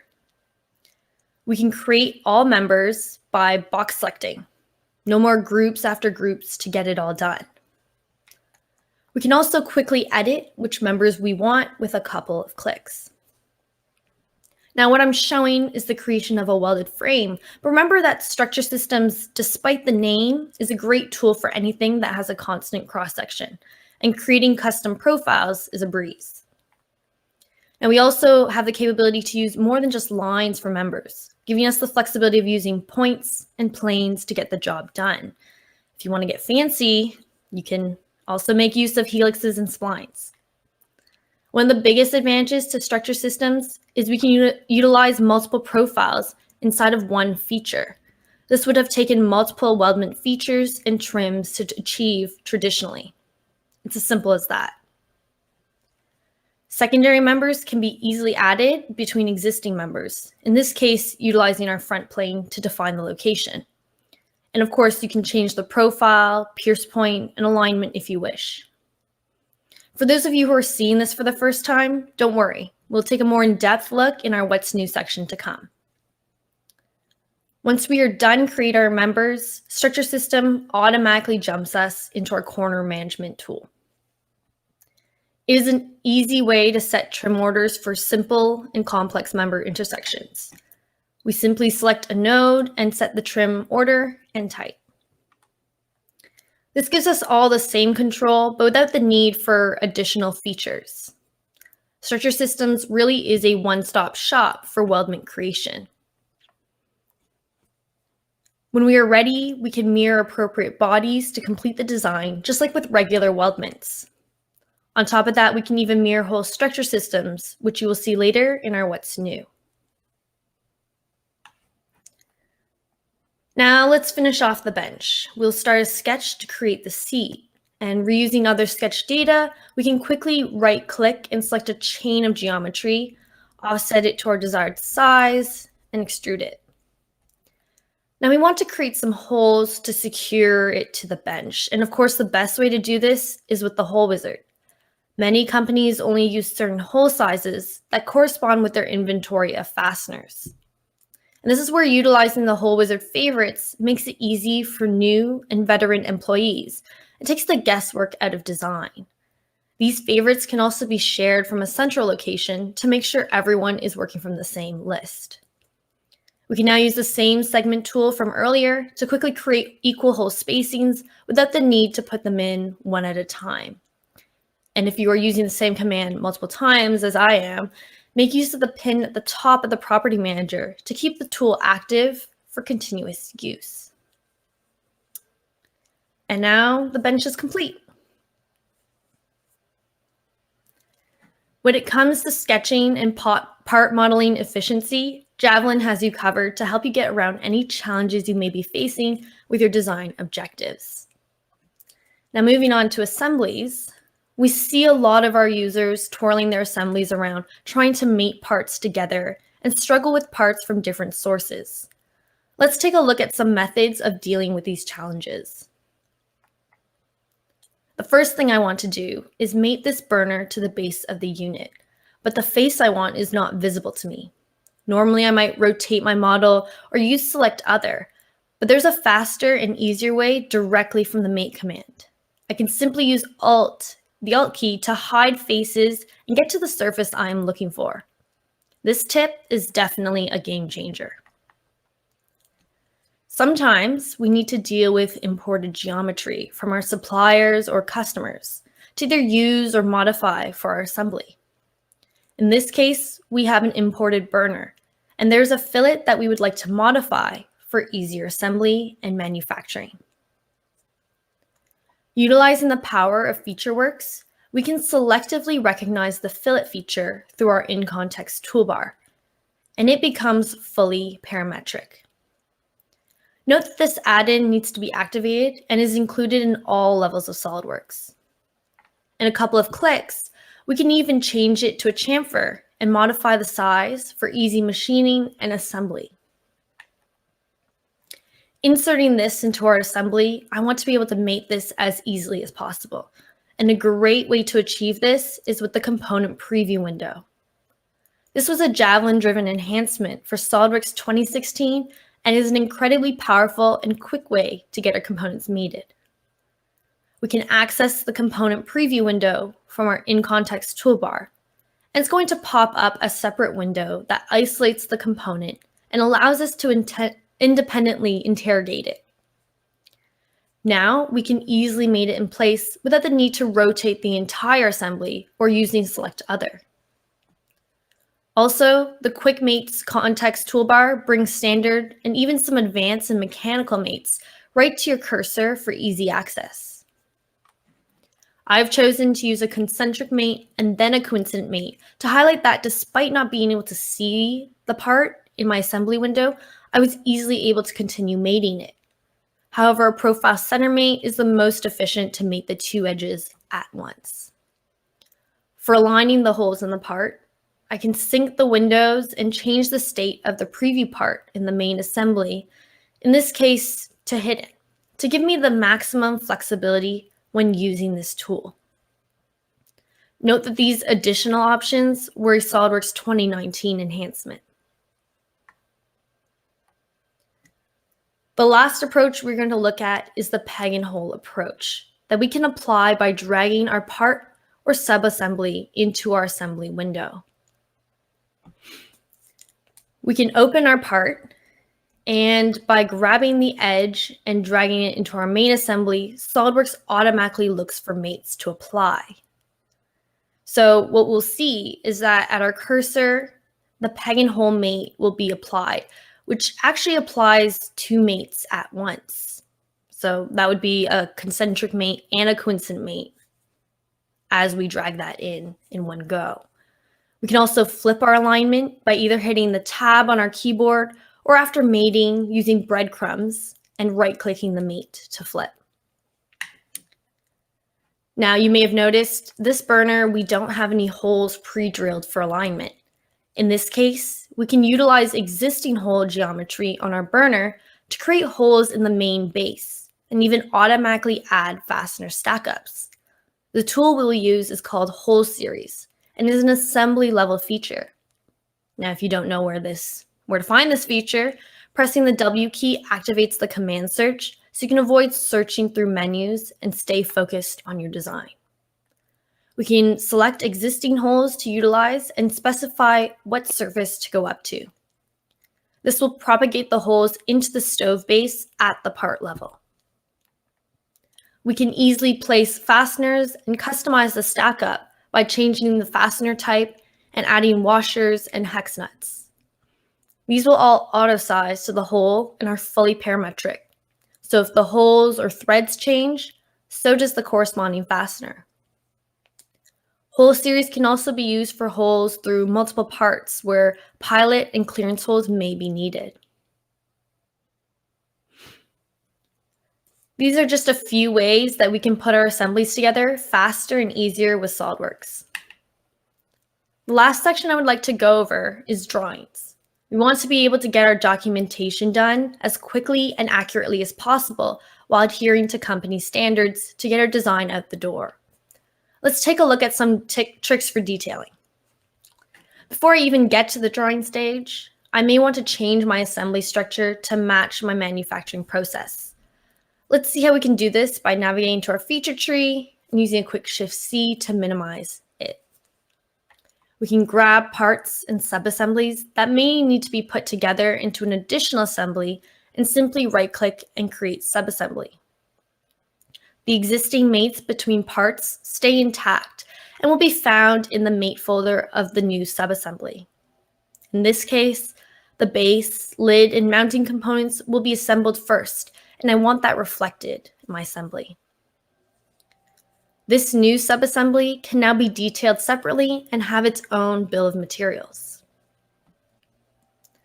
The next thing I want to do is make sure my views are correct. But what do I do if my front view isn't my front or my Z axis isn't the right correct orientation? This often happens with imported geometry.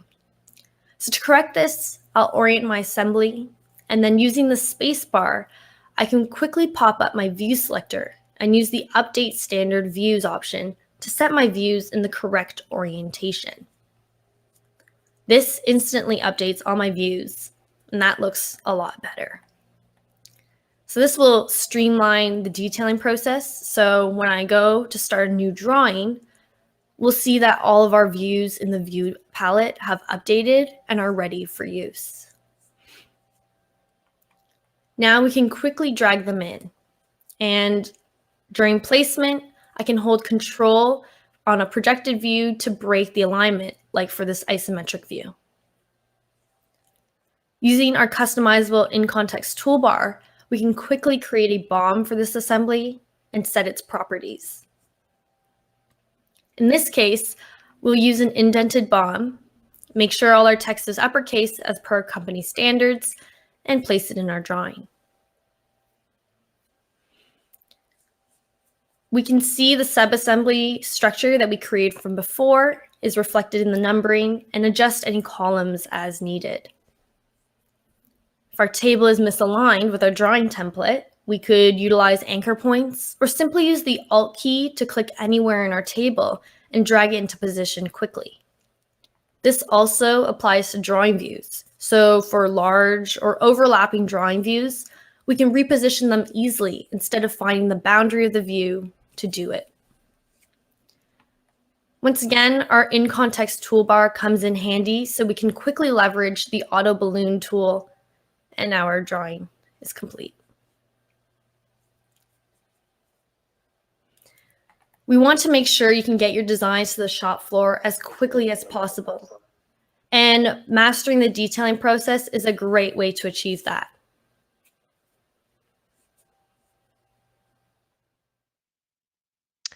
Thank you, Claudia. That was great. I hope all of you found a few key takeaways there. Anyone who's been using SOLIDWORKS knows that there is more than one way to get to Rome. But what's the best way? If you knew every single feature, imagine what more you'd be able to do. So how do you stay leading edge? As I mentioned before, keep up to date through our Javelin blog. Our application specialists are constantly adding new posts that include a wide range of useful tips. Everyone should really subscribe to it. You could sign up to our technical newsletter. You can invest in your people through continuous training, and you can also consider our Javelin productivity service where we assess where you and your team are today, deliver a report outlining observations, and provide a roadmap for training or mentoring to ensure that you're using the best practices and design standards. Okay, let's see where we're at. What's new in SolidWorks 2020? Claudia will once again be showing you our favorites and the ones that we feel are the most impactful. It's all yours, Claudia. Thank you. So every year, SolidWorks adds over 200. Thanks, Adriana. Every year, SolidWorks adds over 250 changes to the software. Let's take a look at a few highlights from 2020. First, we have improvements to the fillet tool. Changes are a natural part of the design process, as we know. And in this example, a single boss extrude command was used to create this solid. And although that's efficient, we found out that our cutout in the part needs to be a separate feature to support multiple configurations in the assembly. This change is easy, as we can use the rollback bar and contours of the existing sketch to create features required for this change. With SolidWorks, changes like this are simple. And as expected, the mounting holes will automatically update. However, the fillets will fail. And the edge references will change even though the geometry is identical to the original design. Now, a new streamlined workflow in SolidWorks 2020 will now automatically repair these missing fillet edges. So that way, when we go into the fillet tool to repair it, we actually see which edges failed and it will pick them all up for you. So this is no longer a manual design process with your design changes. And now we don't have any more catch up on our feature tree and our design is complete. This speeds up the design change process and keeps you focused on your design. Next, we have this design for an abrasive water jet. Subassemblies are used to represent multiple mechanisms and linkages. These assemblies are made flexible so the mechanical motion can be evaluated at the top level. To finish this design and protect the moving parts from the abrasive material, O-rings and bellows are put in place. But how do you make them flexible so that they properly connect to the rest of the assembly? With SolidWorks 2020, this task is dramatically simplified. Use the new Make Part Flexible tool to remap the external references of the part with ease. In this case, the 3D path of the bellows references the cylindrical face of the pivot ball housing. After clicking OK, the geometry updates and continues to update automatically after each assembly movement. This process is repeated for the other instance of the bellows part without creating unique configurations or separate part files. This optimizes your data management and efficiently brings parts to life.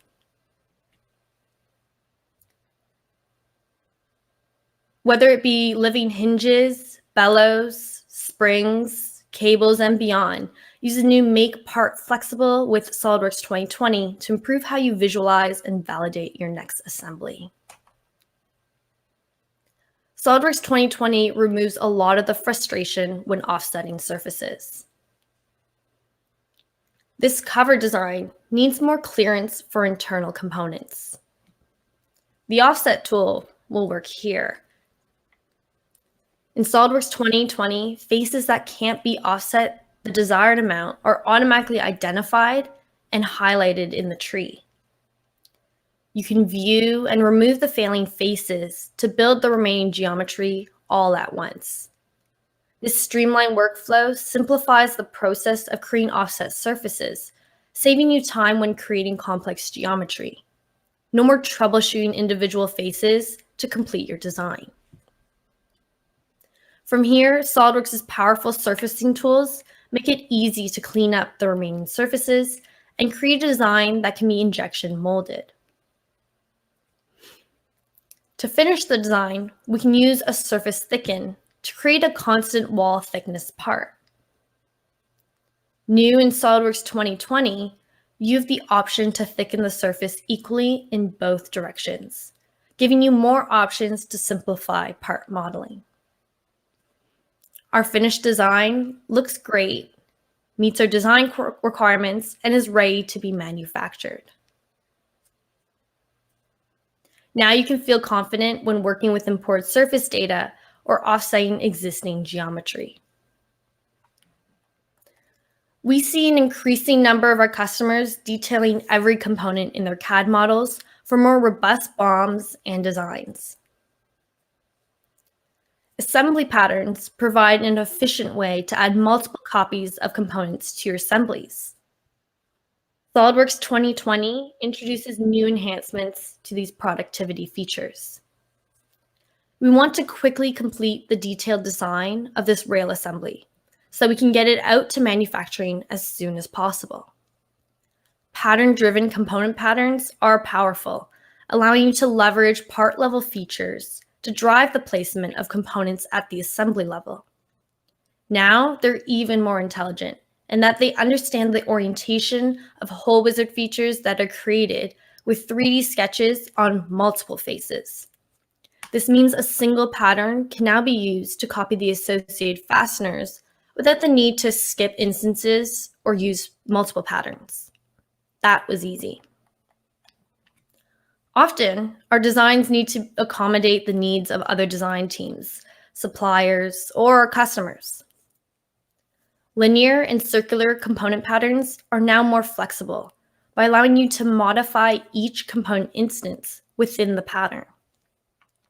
This includes the ability to change the angle of individual instances within circular patterns or the distance within linear patterns. In this case, we have a set of holes, but due to clearance issues, 2 of them are not quite equally spaced. This becomes obvious as I start adding more components, but this no longer requires multiple patterns to insert the remaining fasteners. In this circular pattern, you simply adjust the angle of desired components, giving you the ultimate flexibility when you have irregular patterns where non-uniform spacing is required.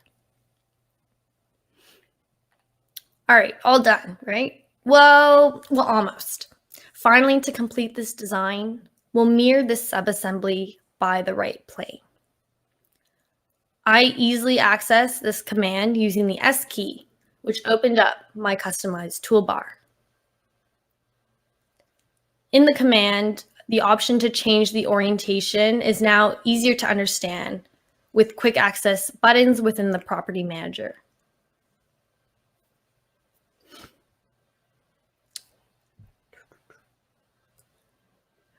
Sometimes the option to use a center of bounding box or center of mass do not provide the desired results. But in SOLIDWORKS 2020, we now have a new option to use component origins to make the mirror component command more robust for parts that are not symmetric within the previous 2 cases. So as we can see here, using center of bounding box and center of mass, the holes don't quite align. But when I use component origins, in this case, that's the best option for this particular subassembly. And now we're all done. Assembly patterns are now easier to create, more flexible in their control, and more intelligent in their execution in SOLIDWORKS 2020. Structure Systems was introduced in SOLIDWORKS 2019 and provides a more flexible method to create welded structures with or without the use of complex 3D sketches to define all members. As promised, let's review some of the capabilities of Structure Systems and take a look at several of the enhancements for SOLIDWORKS 2020. In this example, the weldment will be defined with just a couple of sketches, an axis, and 4 planes.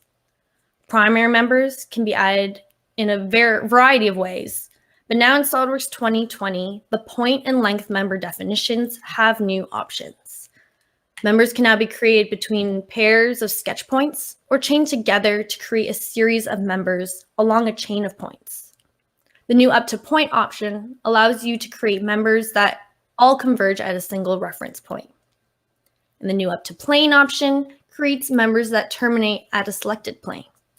The member extrudes in the direction of the reference plane, or you can choose a sketch segment as a direction to define the members. As introduced in SOLIDWORKS 2020, secondary members can be added using support planes, and for these, a different weldment profile will be used. The top of these members need to align with the selected planes, and to accomplish this, an alternate pierce point can be selected. Another secondary cross member can be added using the between points method, and we'll define this member to go between the corners. In SOLIDWORKS 2020, primary and secondary members can now be split during creation. Splitting can be done using dimensions, incident counts, or by selecting a reference such as a face, plane, or structural member, like in this case. And for this member, we'll rotate the profile by 90 degrees. When you are finished defining the structure system, the corner management tool kicks in and allows you to define the corner trims. For simple corners, we'll define a planar trim with full contact to the intersecting member. For complex corners, SOLIDWORKS does a fantastic job of determining the trim tool as well as the trim order for the intersecting members. Hiding the vertical member, you can see what a great job SOLIDWORKS did on the corner management. To create the circular structure that was shown in the beginning of this demonstration, we'll need to pattern the structure system. Previously, bodies could be patterned to achieve this, but now in SOLIDWORKS 2020, you can create linear and circular patterns or mirror the entire structure system. By patterning the structure system itself, you're maintaining the intelligence of each of the members, and additional structure systems can be added, referencing the patterned members. This was not possible when patterning bodies. In this example, we're adding a new structure system to define the perimeter members. These are added between the original structural system and patterned members, and the pierce point will be defined to align to the planes. Upon exit of this structure system, the corner management tool determines the corners between the new members and the first structure system and its patterned members. This perimeter structure system can also be patterned to complete the design. This large structure that would have taken many groups and features to complete with traditional weldments was very quick and simple using structure systems. The structure system feature introduced in SOLIDWORKS 2019 and enhanced in 2020 provides an advanced weldment environment that lets you create and modify structural members of different profiles in a single feature with flexible corner management and trimming.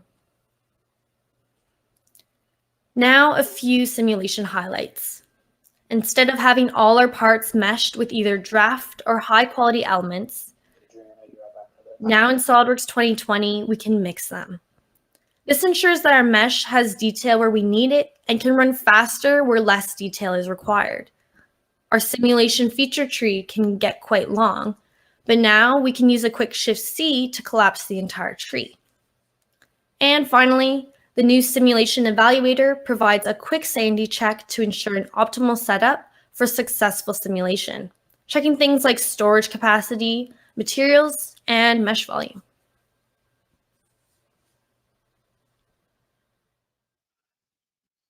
Thank you, Claudia. A little recap for everyone.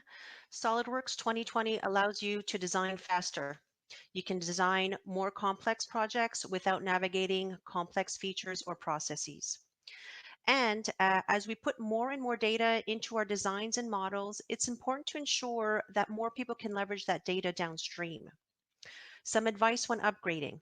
Don't install 2020 and keep working like it's 1999. Take steps to learn and leverage those new features. And again, check out our blog to learn about new features. Designers around the world have our blog bookmarked as a key resource for staying current on SOLIDWORKS. Have us in for lunch and learn where we can share what new features would help the team. Of course, this would be a remote session today. And of course, invest in your people through training. We can help you leverage funding through different programs as well. We've finally reached our additive manufacturing segment. I am pleased to introduce all of you to my colleague Jean-Simon, who is new to Javelin, but you should all connect with him. Additive manufacturing is rapidly evolving, and JS will talk about the latest trends in additive manufacturing. Bonjour, Jean-Simon. Bonjour, good morning. Thank you, Adriana, for this introduction. So, hi everyone. My name is Jean-Simon, and I'm a strategic account director at Javelin within the additive manufacturing team. So, my goal with you today would be to share with you some trends in additive manufacturing, but also to be able maybe to share with you some ideas and also potential application.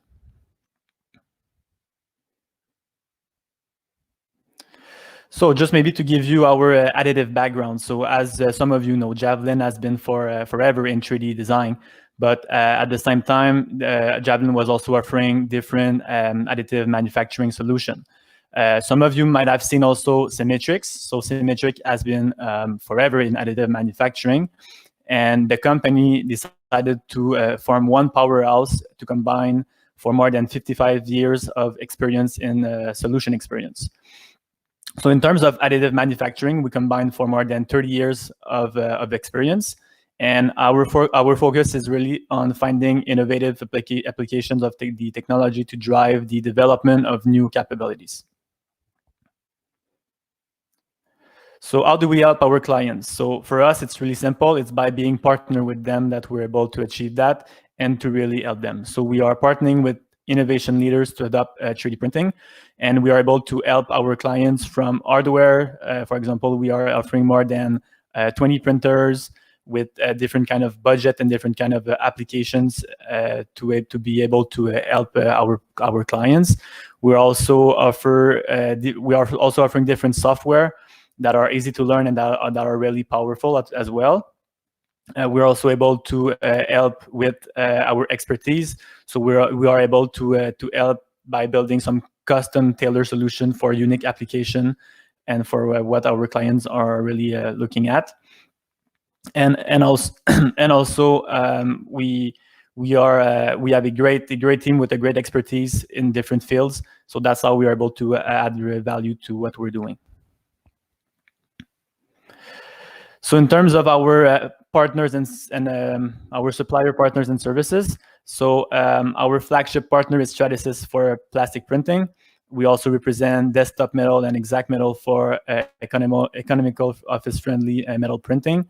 We also have post-process for printing support, removal, and part finishing. We are also partnered with Universal Laser for cutting system. As you can see, there's Artec 3D, which is for scanning. We also have SimCare, which is our printer technical support services. And we also have our professional service group, because we're not only a value-add reseller for all these solutions, we also provide services. So if, for example, you need scanning or a service, or maybe you're up against a tight deadline and you don't have on-site printing, we have the capabilities in-house to get your jobs done right. And of course, there's SolidWorks. So in terms of industry that we serve, so additive manufacturing is present in nearly all industries, and truly is great fit if you're making, assembling, or designing any form of product due to the lack of design limitation. So as you can see, we are working with education, commercial product, defense, aerospace, medical a lot. So at the moment, we are partners with different medical institution and hospital, and we are helping them with the production of PPE face shield, for example, mask. We also have this the different discussion around the ventilators as well. So additive manufacturing is present in pretty most all the industries. So in terms of the manufacturing challenges, so many challenges with which manufacturers face are common across all industries. There's also upper management and investors that always want more product, which is higher quality than yesterday. Quality is crucial to a successful business and product, and any kind of mistake, especially relating to tooling, can be really expensive, not only to fix it, but more importantly from the loss of production time. And most importantly, focusing on employee safety will always drive innovation and generate creative new ways to accomplish your goals. Just to give you maybe a short story about the 3D printing and what's fueling the growth now. So in 2009, there was a patent that expired that opened the market to 3D printing, but at a hobby level. So we were able to see also a lot of articles about factory in every home. There was a lot of prediction on traditional parts manufacturers, warehouse, logistic companies that will be significantly disrupted. But in reality, at that time, 3D printing was really for mostly for hobby and prototyping plastics, but they were not. There was no like any functional value at that time, and many people were only using 3D printing for prototypes, which is one of the applications that we're still offering with 3D printing today, and that is still very important. But now we also have new materials that allow the use of additive to create full strength parts as well. So, for example, now we are 3D printing. It's also getting involved in metal 3D printing as well. So there's different systems available in the market from a range of 100 to 250K. There's different technology. Now we're also able to work with different industry, like I mentioned, for different applications. So now we're way beyond only prototyping, but we have also a lot of different applications. So in terms of applications, like I mentioned, now we're not only doing 3D printing for prototypes, but we're also involved in manufacturing as well. So just to show you, for example, in terms of rapid prototyping, what we offer concept modeling. So that's something that I will be able to talk to you a little bit more after this slide. There's also functional prototypes. And now we're also involved a lot in manufacturing with different organization and different industry as well for manufacturing heads, farming tools, and also end-use parts. So in terms of concept models, so there are a great opportunity to print a primarily designed to test the fit and form. Adjustment are easy to make in early the design cycle and could save weeks or months from a later design stage. And it's also easy for decision makers to visualize the concept which is being proposed. So the enablers for that are excellent tolerance. There's also high resolution models, realistic material performance as well. So with concept models now, we're able to put product on the market faster and also to be able to take better decision. In terms of advanced prototypes, so for example, with surrogate parts, it allows for accurate testing using a final part simulate. We can help prove out an assembly line ahead of receiving final parts. The quality materials combined with accurate first-time right printing creates also reliable parts. So the enablers for that are high-performance materials, thermoplastic stability, accurate and excellent repeatable tolerance capabilities as well. So just to give you an example, so we will look at GVL, which is a rotomolding company focused on the agriculture sector. So they use the F900, which is a system that we offer with our partner Stratasys, and they use this printer to shorten their development and testing time. So what they did is that they tested dozens of variation of wear points in one harvest season, and the wear point is in constant contact with the ground. So for them, it was really important to be able to have a durable and stable part. So what they did is that they decided to choose ABS M30, which allowed them to have high accuracy, stable materials, and also to be able to field testing. So with additive manufacturing in this material, they were able to reduce time to market from 3 to 5 years to one harvest season only. So in terms of tooling and jigs and fixture, in the tooling area, especially with jigs and fixture, there are so many applications which are fantastic fits for additive manufacturing. So as an example, for production and assembly, packaging and logistic, transportation, quality control. And also, this is a great use case for a new material that I will be able to talk to you a little bit more later on. That was introduced with our partner Stratasys, which is called the RAN. It's a non-marine nylon-based material that is very a good fit for tooling and jigs and fixtures. So what you can see on this slide is the traditional fixtures.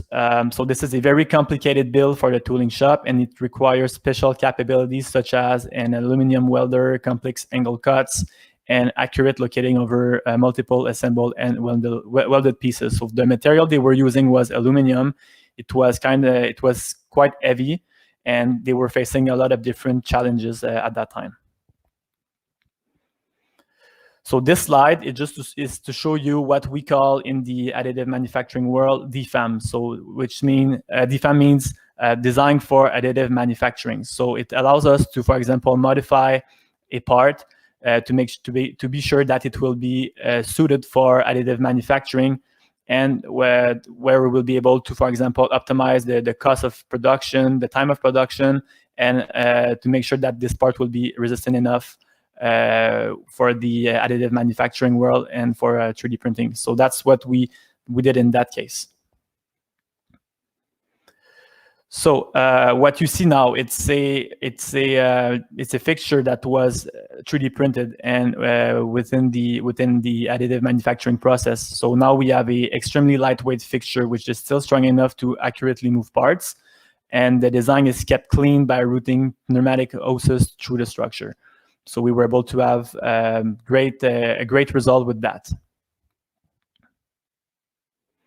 So as you can see, we were able to save a lot of time. We were able to save also a lot of money, and in terms of the assembly weight, we have a 30% reduction, which is a great result.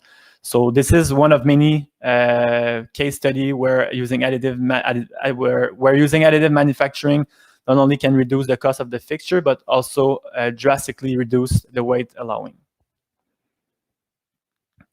Just to give you a few more examples of what is possible in terms of jigs and fixtures, it can be really useful with, for example, hand apply, badge template, headlight aiming, and also alignment fixtures as well.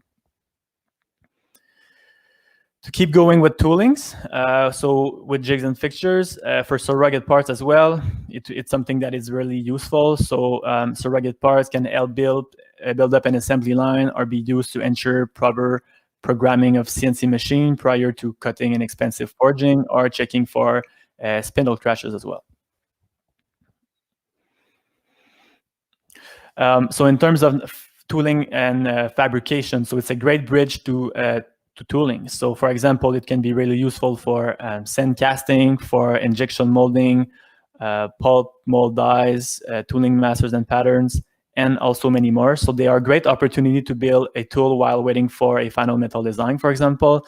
It allows to check for design mistakes. It's applicable to many industries, and we're able to get a final part with proper material properties when printed properties aren't close enough.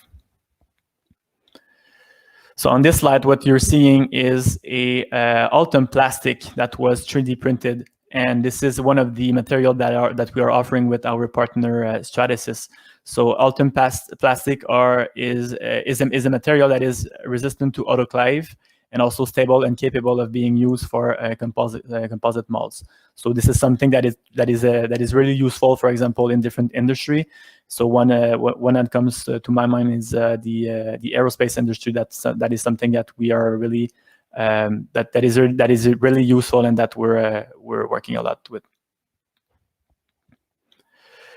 So for another case study, with Piper aircraft, they were able to reduce the cost and lead time of the hydroforming tool to build a personal jet. So they were able to produce parts in 10 minutes, while with typical CNC program, it was taking hours for them. So what they did is that initially they were producing hundreds of aluminum structural components, inner frame components, gusset brasket, skins, etc. And they decided to explore additive manufacturing and also the FDM technology to trying to replace that and to improve the process. So depending on pressure required, there are many different material options, and the cost of tooling can be very attractive, and the light of the tool is great as bridge tooling or for low volume runs. So what they did is that they decided to try PC and Ultem 9085. So PC, it's polycarbonate, and it has a PSI between 3,000 and also 6,000. And for the Ultim 9085, it can goes up to 10,000. So it allows them to save in terms of time of production, but also in terms of cost. So what is the sweet spot exactly for the end-use parts? It's really when we're talking about not a big quantity, but something that is not like a huge quantity. And also when we're talking about when we want to do rapid tooling, and when there's a high complexity, so additive manufacturing for that, when there's the higher complexity, this is something that can be really useful. So in terms of end-use parts, there are really different direct benefits. So we can talk, for example, about lower costs, shorter lead times, and there's also indirect benefits, so such as design freedom, change freedom, mass customization, part consolidation. So there's a lot of different advantage. And maybe just to give you one example, so we've been working with George Brown College prosthetics and orthotics program. So we thought the second year student to 3D scan the lower and leg and forearm design and 3D print their orthotic device in nylon 12s. So what they did is that they fit the device to their fellow student patient, and then one student then went on a 4-kilometer run with their ankle foot orthotic device. So that's one of many examples, but in terms of medical application, as you can see, that's something that could be really useful. So this slide is just to show you Airbus, that I'm pretty sure that all of you know. So they were printing now for over than 1,000 3D printed in-flight parts. So it's working well for them, and now they were able to improve their process a lot with additive manufacturing. So for the next segment, I will talk to you a little bit more about the materials overview of FDM, and to also give you some potential applications with these materials. So as you can see in the FDM, there are a lot of different materials. So we are talking about over 16 different model materials that are available, for some of them in different colors. And they also have different soluble support as well to support the production.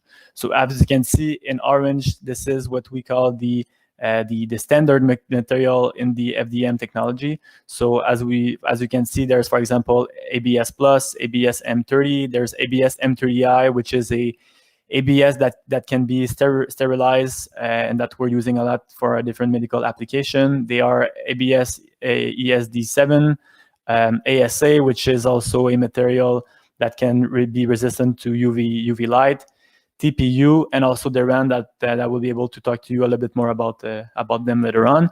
In gray, this is the engineering material. So you have PC, which is polycarbonate. There's PC8BS, which is a polycarbonate ABS. So it has the same flexion than an ABS, but it's stronger than a normal ABS.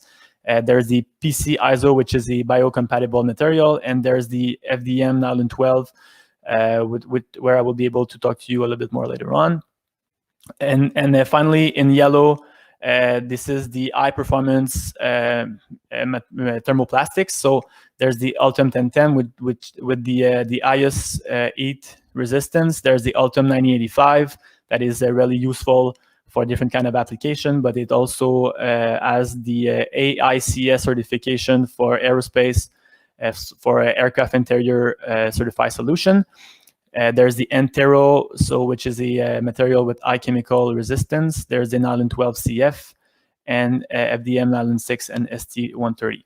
So depending on which material we want to use, these materials are available on different systems, not all of them. But in terms of different application, we are able to respond to different needs. So the next material is the RAN. So I was able to talk to you a little bit about this material earlier on, just to give you an example of as a case study. So it's a material that is really useful for different market, and also for different kind of application, like jigs and fixture, like I mentioned.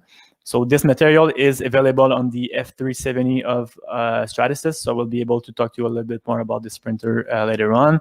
It's a nylon-based material, and this material, to give you an example, is 4 times stronger than ABS. And in terms, it also has a good lubricity and smooth surface. This material is the 1912 CF. I wanted to take the time to talk to you about this material because it really have some great properties. So it's the material with the highest ratio in terms of weight and resistance. So just to compare this material with other materials, as you can see, if you compare it to Ultem 9085, Nylon 6, PC, and Nylon 12, in terms of tensile strength and also flexural strength, it has really good statistics if you compare them to these material. So this is a material that can be really useful for the automotive industry, also for tooling, depending on the application. And it's a great material that it's also offered with our partner Stratasys. Finally, the last material that I wanted to talk to you about is the TPU92A. So this material is available on pretty much all the printers of the F123 series of Stratasys.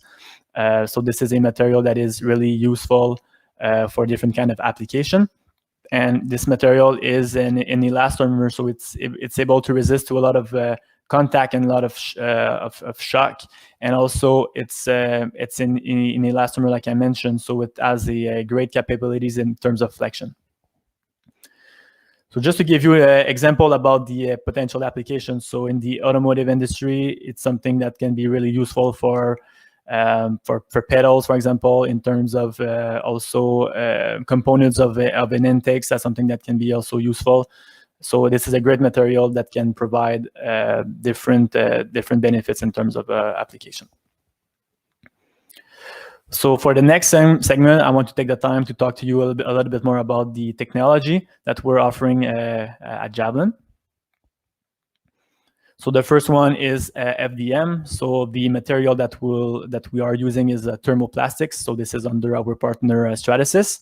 We also have Polyjet with the material which is UV curable resins, also with Stratasys. In terms of metal, we are partnered with Desktop Metal. So the technology is FDM as well, but the material is bound metal rods. And with also Exact Metal, the technology is direct metal laser sintering, and the material is metal powder, so it's a little bit different. So just to talk to you a little bit more about the FDM system that we are offering with Stratasys. So we are offering printers ranging from 12K to 500K, depending on the application. So for the F123 series, we have the F120, the F170, the F270, and the F370. So depending on the models, not the materials are available on every of these models. So for example, for the F120, we are talking about a build plate of 10x10, and the material that are available are ASA and ABS. If we go to the F170, it's the same build plate, but we're also able to add materials. So TPU is now available, and we're also able to offer PLA as well. For the F270, we just increase the build plate to 12x10x12, but it's the same material than the F170. And when we go to the F370, we're able to add the Duran material that I was talking earlier on, and it's a bigger build plate. So we're talking about a build plate of 14x10x14 with also all the materials that I was talking about on the F123 series. If we go to the advanced manufacturing, so we're talking about the Fortis 450, Fortis 380 CF, and Fortis 380. So maybe just talk to you a little bit more about the Fortis 450. Now we're talking about a build plate of 16 by 14 by 16, and we have access to pretty much all materials, and also the engineering materials and the high performance materials. And finally, maybe to talk to you quickly about the F900. The F900 gave us a build plate of 36 by 24 by 36. So we are able to really print high dimension parts, and we also have access to all the engineering materials and also the high performance material as well. So to continue with the PolyJet system, so this is, as you can see, these printers are quite different and the material is not the same. So we are able to print extremely high quality printed parts in full colors. And we're also able to print different materials at the same time with different colors as well with this technology. There's also a new digital anatomy printer with accurate material properties to help mimic human tissue that is now available on the market, which is really really useful. And Stratus has also recently added the J826, which bring the full capability of the flagship models into a more affordable and smaller package, even more. And there's also even more innovative solution to come late in 2020. So now, if we jump to the other one, so there's SLA. So with SLA, just maybe to give you an overview of this technology. This technology, in terms of mechanical properties, is not as good as FDM. But in terms, for example, of surface finish, it's something that will be better than FDM, but not as better than the PolyJet technology. So SLA can be, for example, really useful for casting, but it's also a great option depending on what we want to accomplish. And that's something that we are offering. So in terms of exact metal, which the direct metal laser sintering, so we are able to produce metal parts based out of powders. So it's a good small footprint option that allows company to enter the direct metal laser sintering printing. As you can see, we have access to different material, and there's also a lot of different materials that are in development that will be on the market soon. So with direct metal laser sintering, this is a very good option if you want to build small parts with a lot of details, and also to be able to have a great surface finish. So with desktop metal, which is also where we also able to print metal parts, so it's not the same technology. So we are talking about bound metal deposition. So how it's working is that with the fusion of wax and also with powder, we're able to print after that parts with the printer with something that is similar than FDM, but it's not exactly the same, but it's the same, but it's pretty much the same function. So we are adding materials layer by layer to be able to create our part.